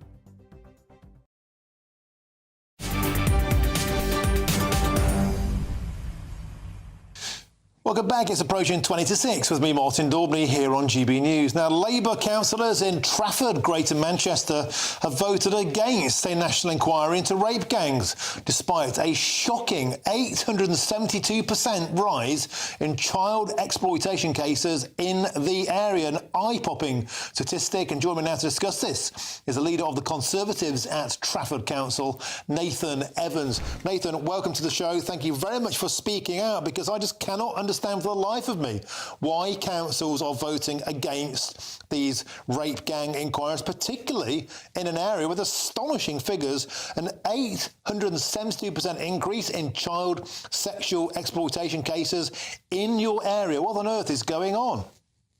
Shocking. Firstly, thank you for having me on. Thank you for picking up on this important topic. Much appreciated. What is going on? Who knows? We stumbled across those figures after putting a casual inquiry. We brought a motion to council in support of Oldham Council, who've asked for a national independent inquiry. So they're local, they're in Greater Manchester. So we put a casual inquiry in. When that came back, we were mind blown. From 11 cases in 2021 up to 102 last year. It does beg the question, what is going on? Well, I'll ask that simple question to you. What do you think is going on? That's an extraordinary rise. What's changed in the area? I've got to say, I have no idea. It caught us really on the hop. And we were simply saying, ask the government to have an independent investigation. And they have refused. So why would you refuse? There are people working in organisations across this country. We know there's 80 in Rotherham alone that have not been sanctioned. They've moved from organisation to organisation, and they are still fully employed. That is reflected across the whole of the country. We know it's 50 towns, and I suspect Trafford is not included in that 50. So who knows what the number is? So the call for it there's even greater demand for it, Martin.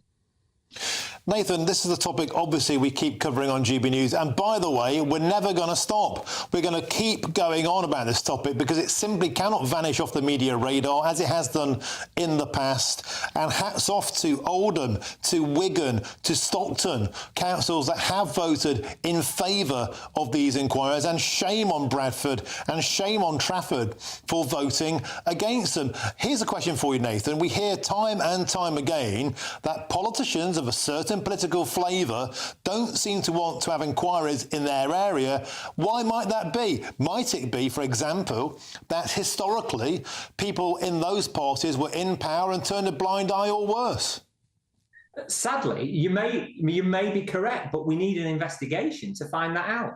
If those parties are entirely innocent, an investigation will vindicate them. But if they're not, these things need rooting out from the organisations, and there are elected officials. If they are out there, they need finding and sanctioning. It's not difficult, but somebody's got to be bold enough to actually do it. These small local inquiries are not going to do it because it's local organisations effectively marking their own homework. This needs to be judge-led and independent, time-limited, and we need to get on with it and get to the back. We will also not let it drop because it must be the most important thing of our generation, really. It's shocking. It's been going on for 20 years. And I wonder, actually, I'm contacted, watch this space. I've been contacted by a whistleblower at Rotherham who took part in their inquiry back in the day, and they really don't believe that their inquiry was conducted with an efficiency befitting of the situation. In fact, many people may have evaded justice. Is that the point, do you think, also, Nathan Evans, that looking back in time, this is a stain on British society? It's something that inquiry after inquiry either seems to brush away or not tackle at all. And every council that stands against inquiries like Trafford, I think, should be publicly shamed. I really do. They should be. And actually, I think it's incumbent upon every councillor to ask their councils the number of CSE cases in their councils. It's about keeping our children safe. We've no idea how many children have been affected by this. You know, there's the figure of 250,000 has been mentioned, but anyway, either if it's one, it's too many, but anything between 100 and 250,000 children have been affected for decades. What has this done to society? We've got to get to the end, and they need shaming, as you say.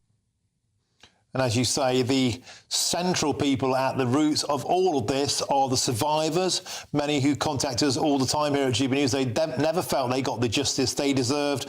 And this casts long shadows over lives and it destroys them even many, many years later. But look, thank you for speaking out. Thank you for getting in touch with us here at GB News. And that's the Conservative lead at Trafford Council, Nathan Evans. Thank you very, very much. And keep up the fight. Keep up the pressure. Thank you very much. Now, a spokesperson for Trafford Council told GB News this statement today. These figures refer to the total number of child exploitation cases for each year. Taking these figures completely out of context is neither appropriate or helpful. However, and for clarity, the data being referred to includes young people who could be at risk of all forms of exploitation. As an organisation, we take our work to protect those at risk of harm extremely seriously and vow to safeguard them from any form of exploitation. OK, so moving on, if you're in search of some winter sun, and who can blame you, then here is the forecast for some of the top European holiday destinations. Dinner under the stars tonight? That reminds me of our travel insurance. You mean all clear skies? All Clear Travel Insurance sponsors GB News travel destinations forecast. Hello. Well, there's plenty of fine weather around as higher pressure becomes established, but unsettled in parts of Greece. So across the Canaries, largely dry on Tuesday. Across Gibraltar, perhaps just seeing some spells of rain or showers. Largely dry across parts of Italy as well with sunshine, but across Greece, we have got an area of low pressure, bringing some showers, perhaps quite heavy at times. But looking ahead across Wednesday and Thursday, plenty of settled weather and feeling pleasant too. All Clear Travel Insurance sponsors GB News travel destinations forecast. Now, coming up next, the frontrunner for Germany's next Chancellor has vowed to press on with plans to overhaul the country's asylum policies. More than that, they're proposing to completely close the borders to illegal immigrants in liberal Germany. More on that next with me, Martin Daubney, on GB News, Britain's news channel.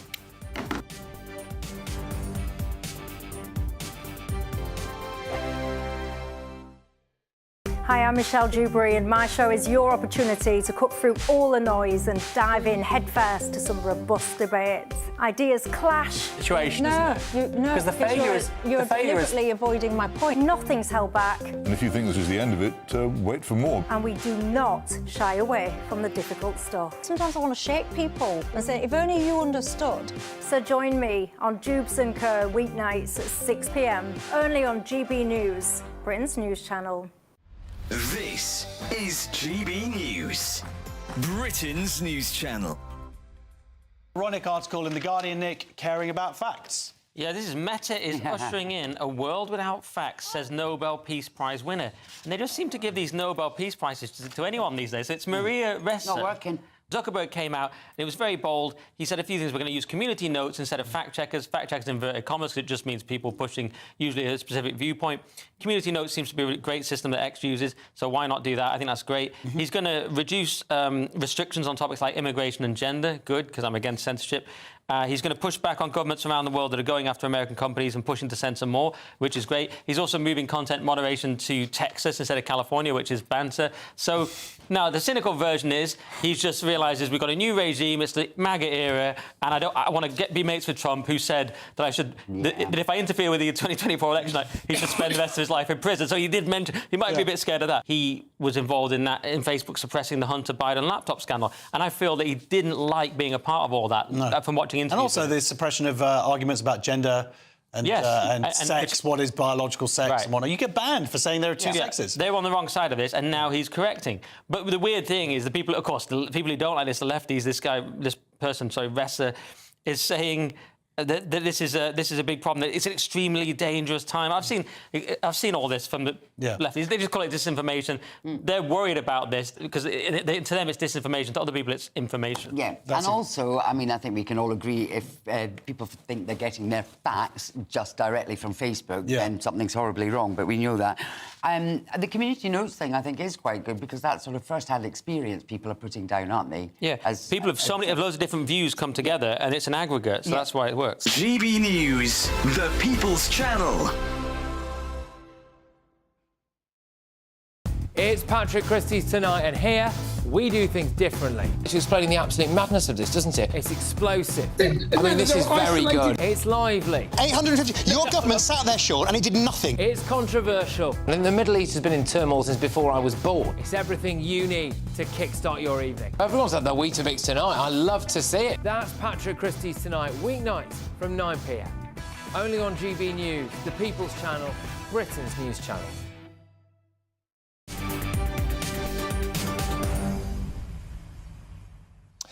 Welcome back. It's 10 to 6 with me, Martin Daubney, here on GB News. Now, the German Parliament has backed a motion that severely restricts migration into the country. The big question is, should we follow suit here in Britain? We'll just discuss this further. I'm now joined by the former MEP for the Alternative for Deutschland party, Gunnar Beck. Gunnar, welcome to the show. Always a pleasure to have your company. So, an astonishing move from Germany, a country many think, of course, was one of the forefathers of the open border experiment back in 2015 that saw over 1 million Syrians come to your country. Now there's been a sea change. Tell us more. Yes, this is a significant vote, I think, but if I may, I should correct what you said in one respect. There have been two votes, so to speak.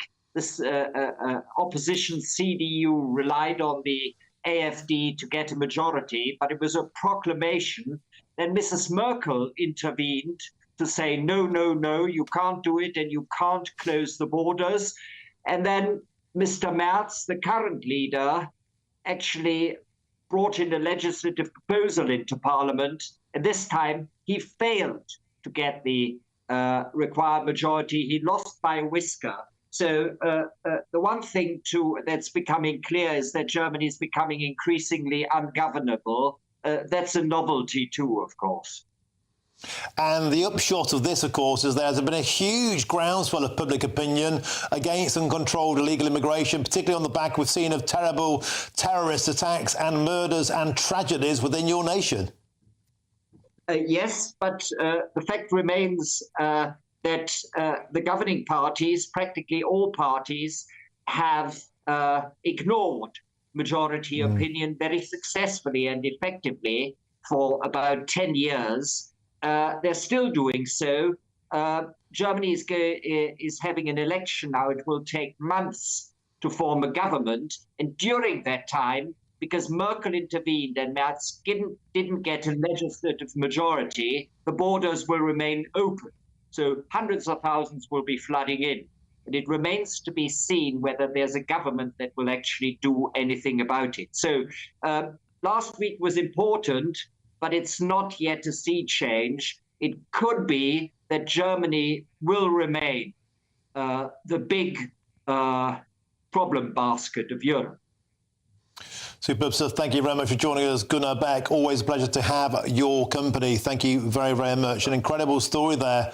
Across the European Union, we seem to be an awakening. In fact, today, Sir Keir Starmer is in Brussels to talk about clamping down on asylum and migration. The EU itself is talking about relaxing rules to allow the deportation of fake asylum seekers back to host nations. This could mean that Britain is an outlier. Britain won't be deporting asylum seekers back to the host nations, but the European Union could, because there's been a massive political backlash within the bloc, and that includes from nations such as Germany and France and Sweden and Denmark, nations that are simply crying, enough is enough. Meanwhile, our nation seems to be completely frozen in the headlights and is unable to do so. And yet, Sir Keir Starmer today is in Brussels talking about deals. And will those deals, I wonder, involve giving yet more stuff away? That's all from me today. In fact, it's not, because I'm back at 7. I'll be covering for Farage tonight, and we've got some amazing guests. You'll not want to miss it. But up next is Jubes & Co, and that's the fiercest debate show in town. I'll be back, as I say, at 7. It's been great to have your company today. See you later. Now it's time for your weather.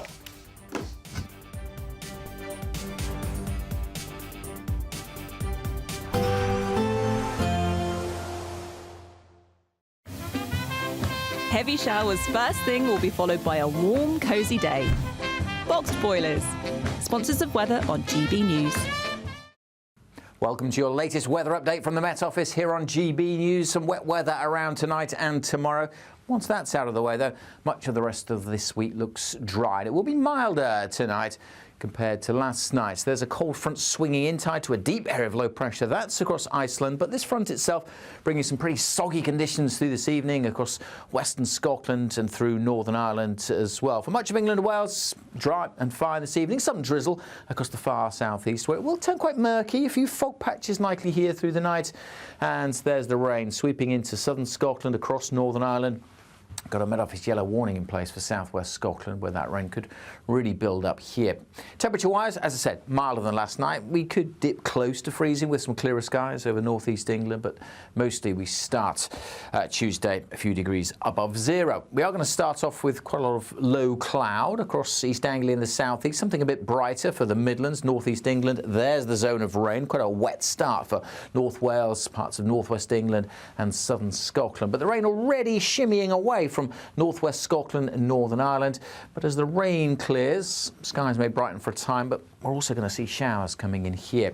Now, it's going to be quite windy, especially close to this rain band, this weather front, and it only slowly edges its way across Wales through the morning into southwest England, so rain working in here, eventually across all of northwest England, clearing from the central belt of Scotland.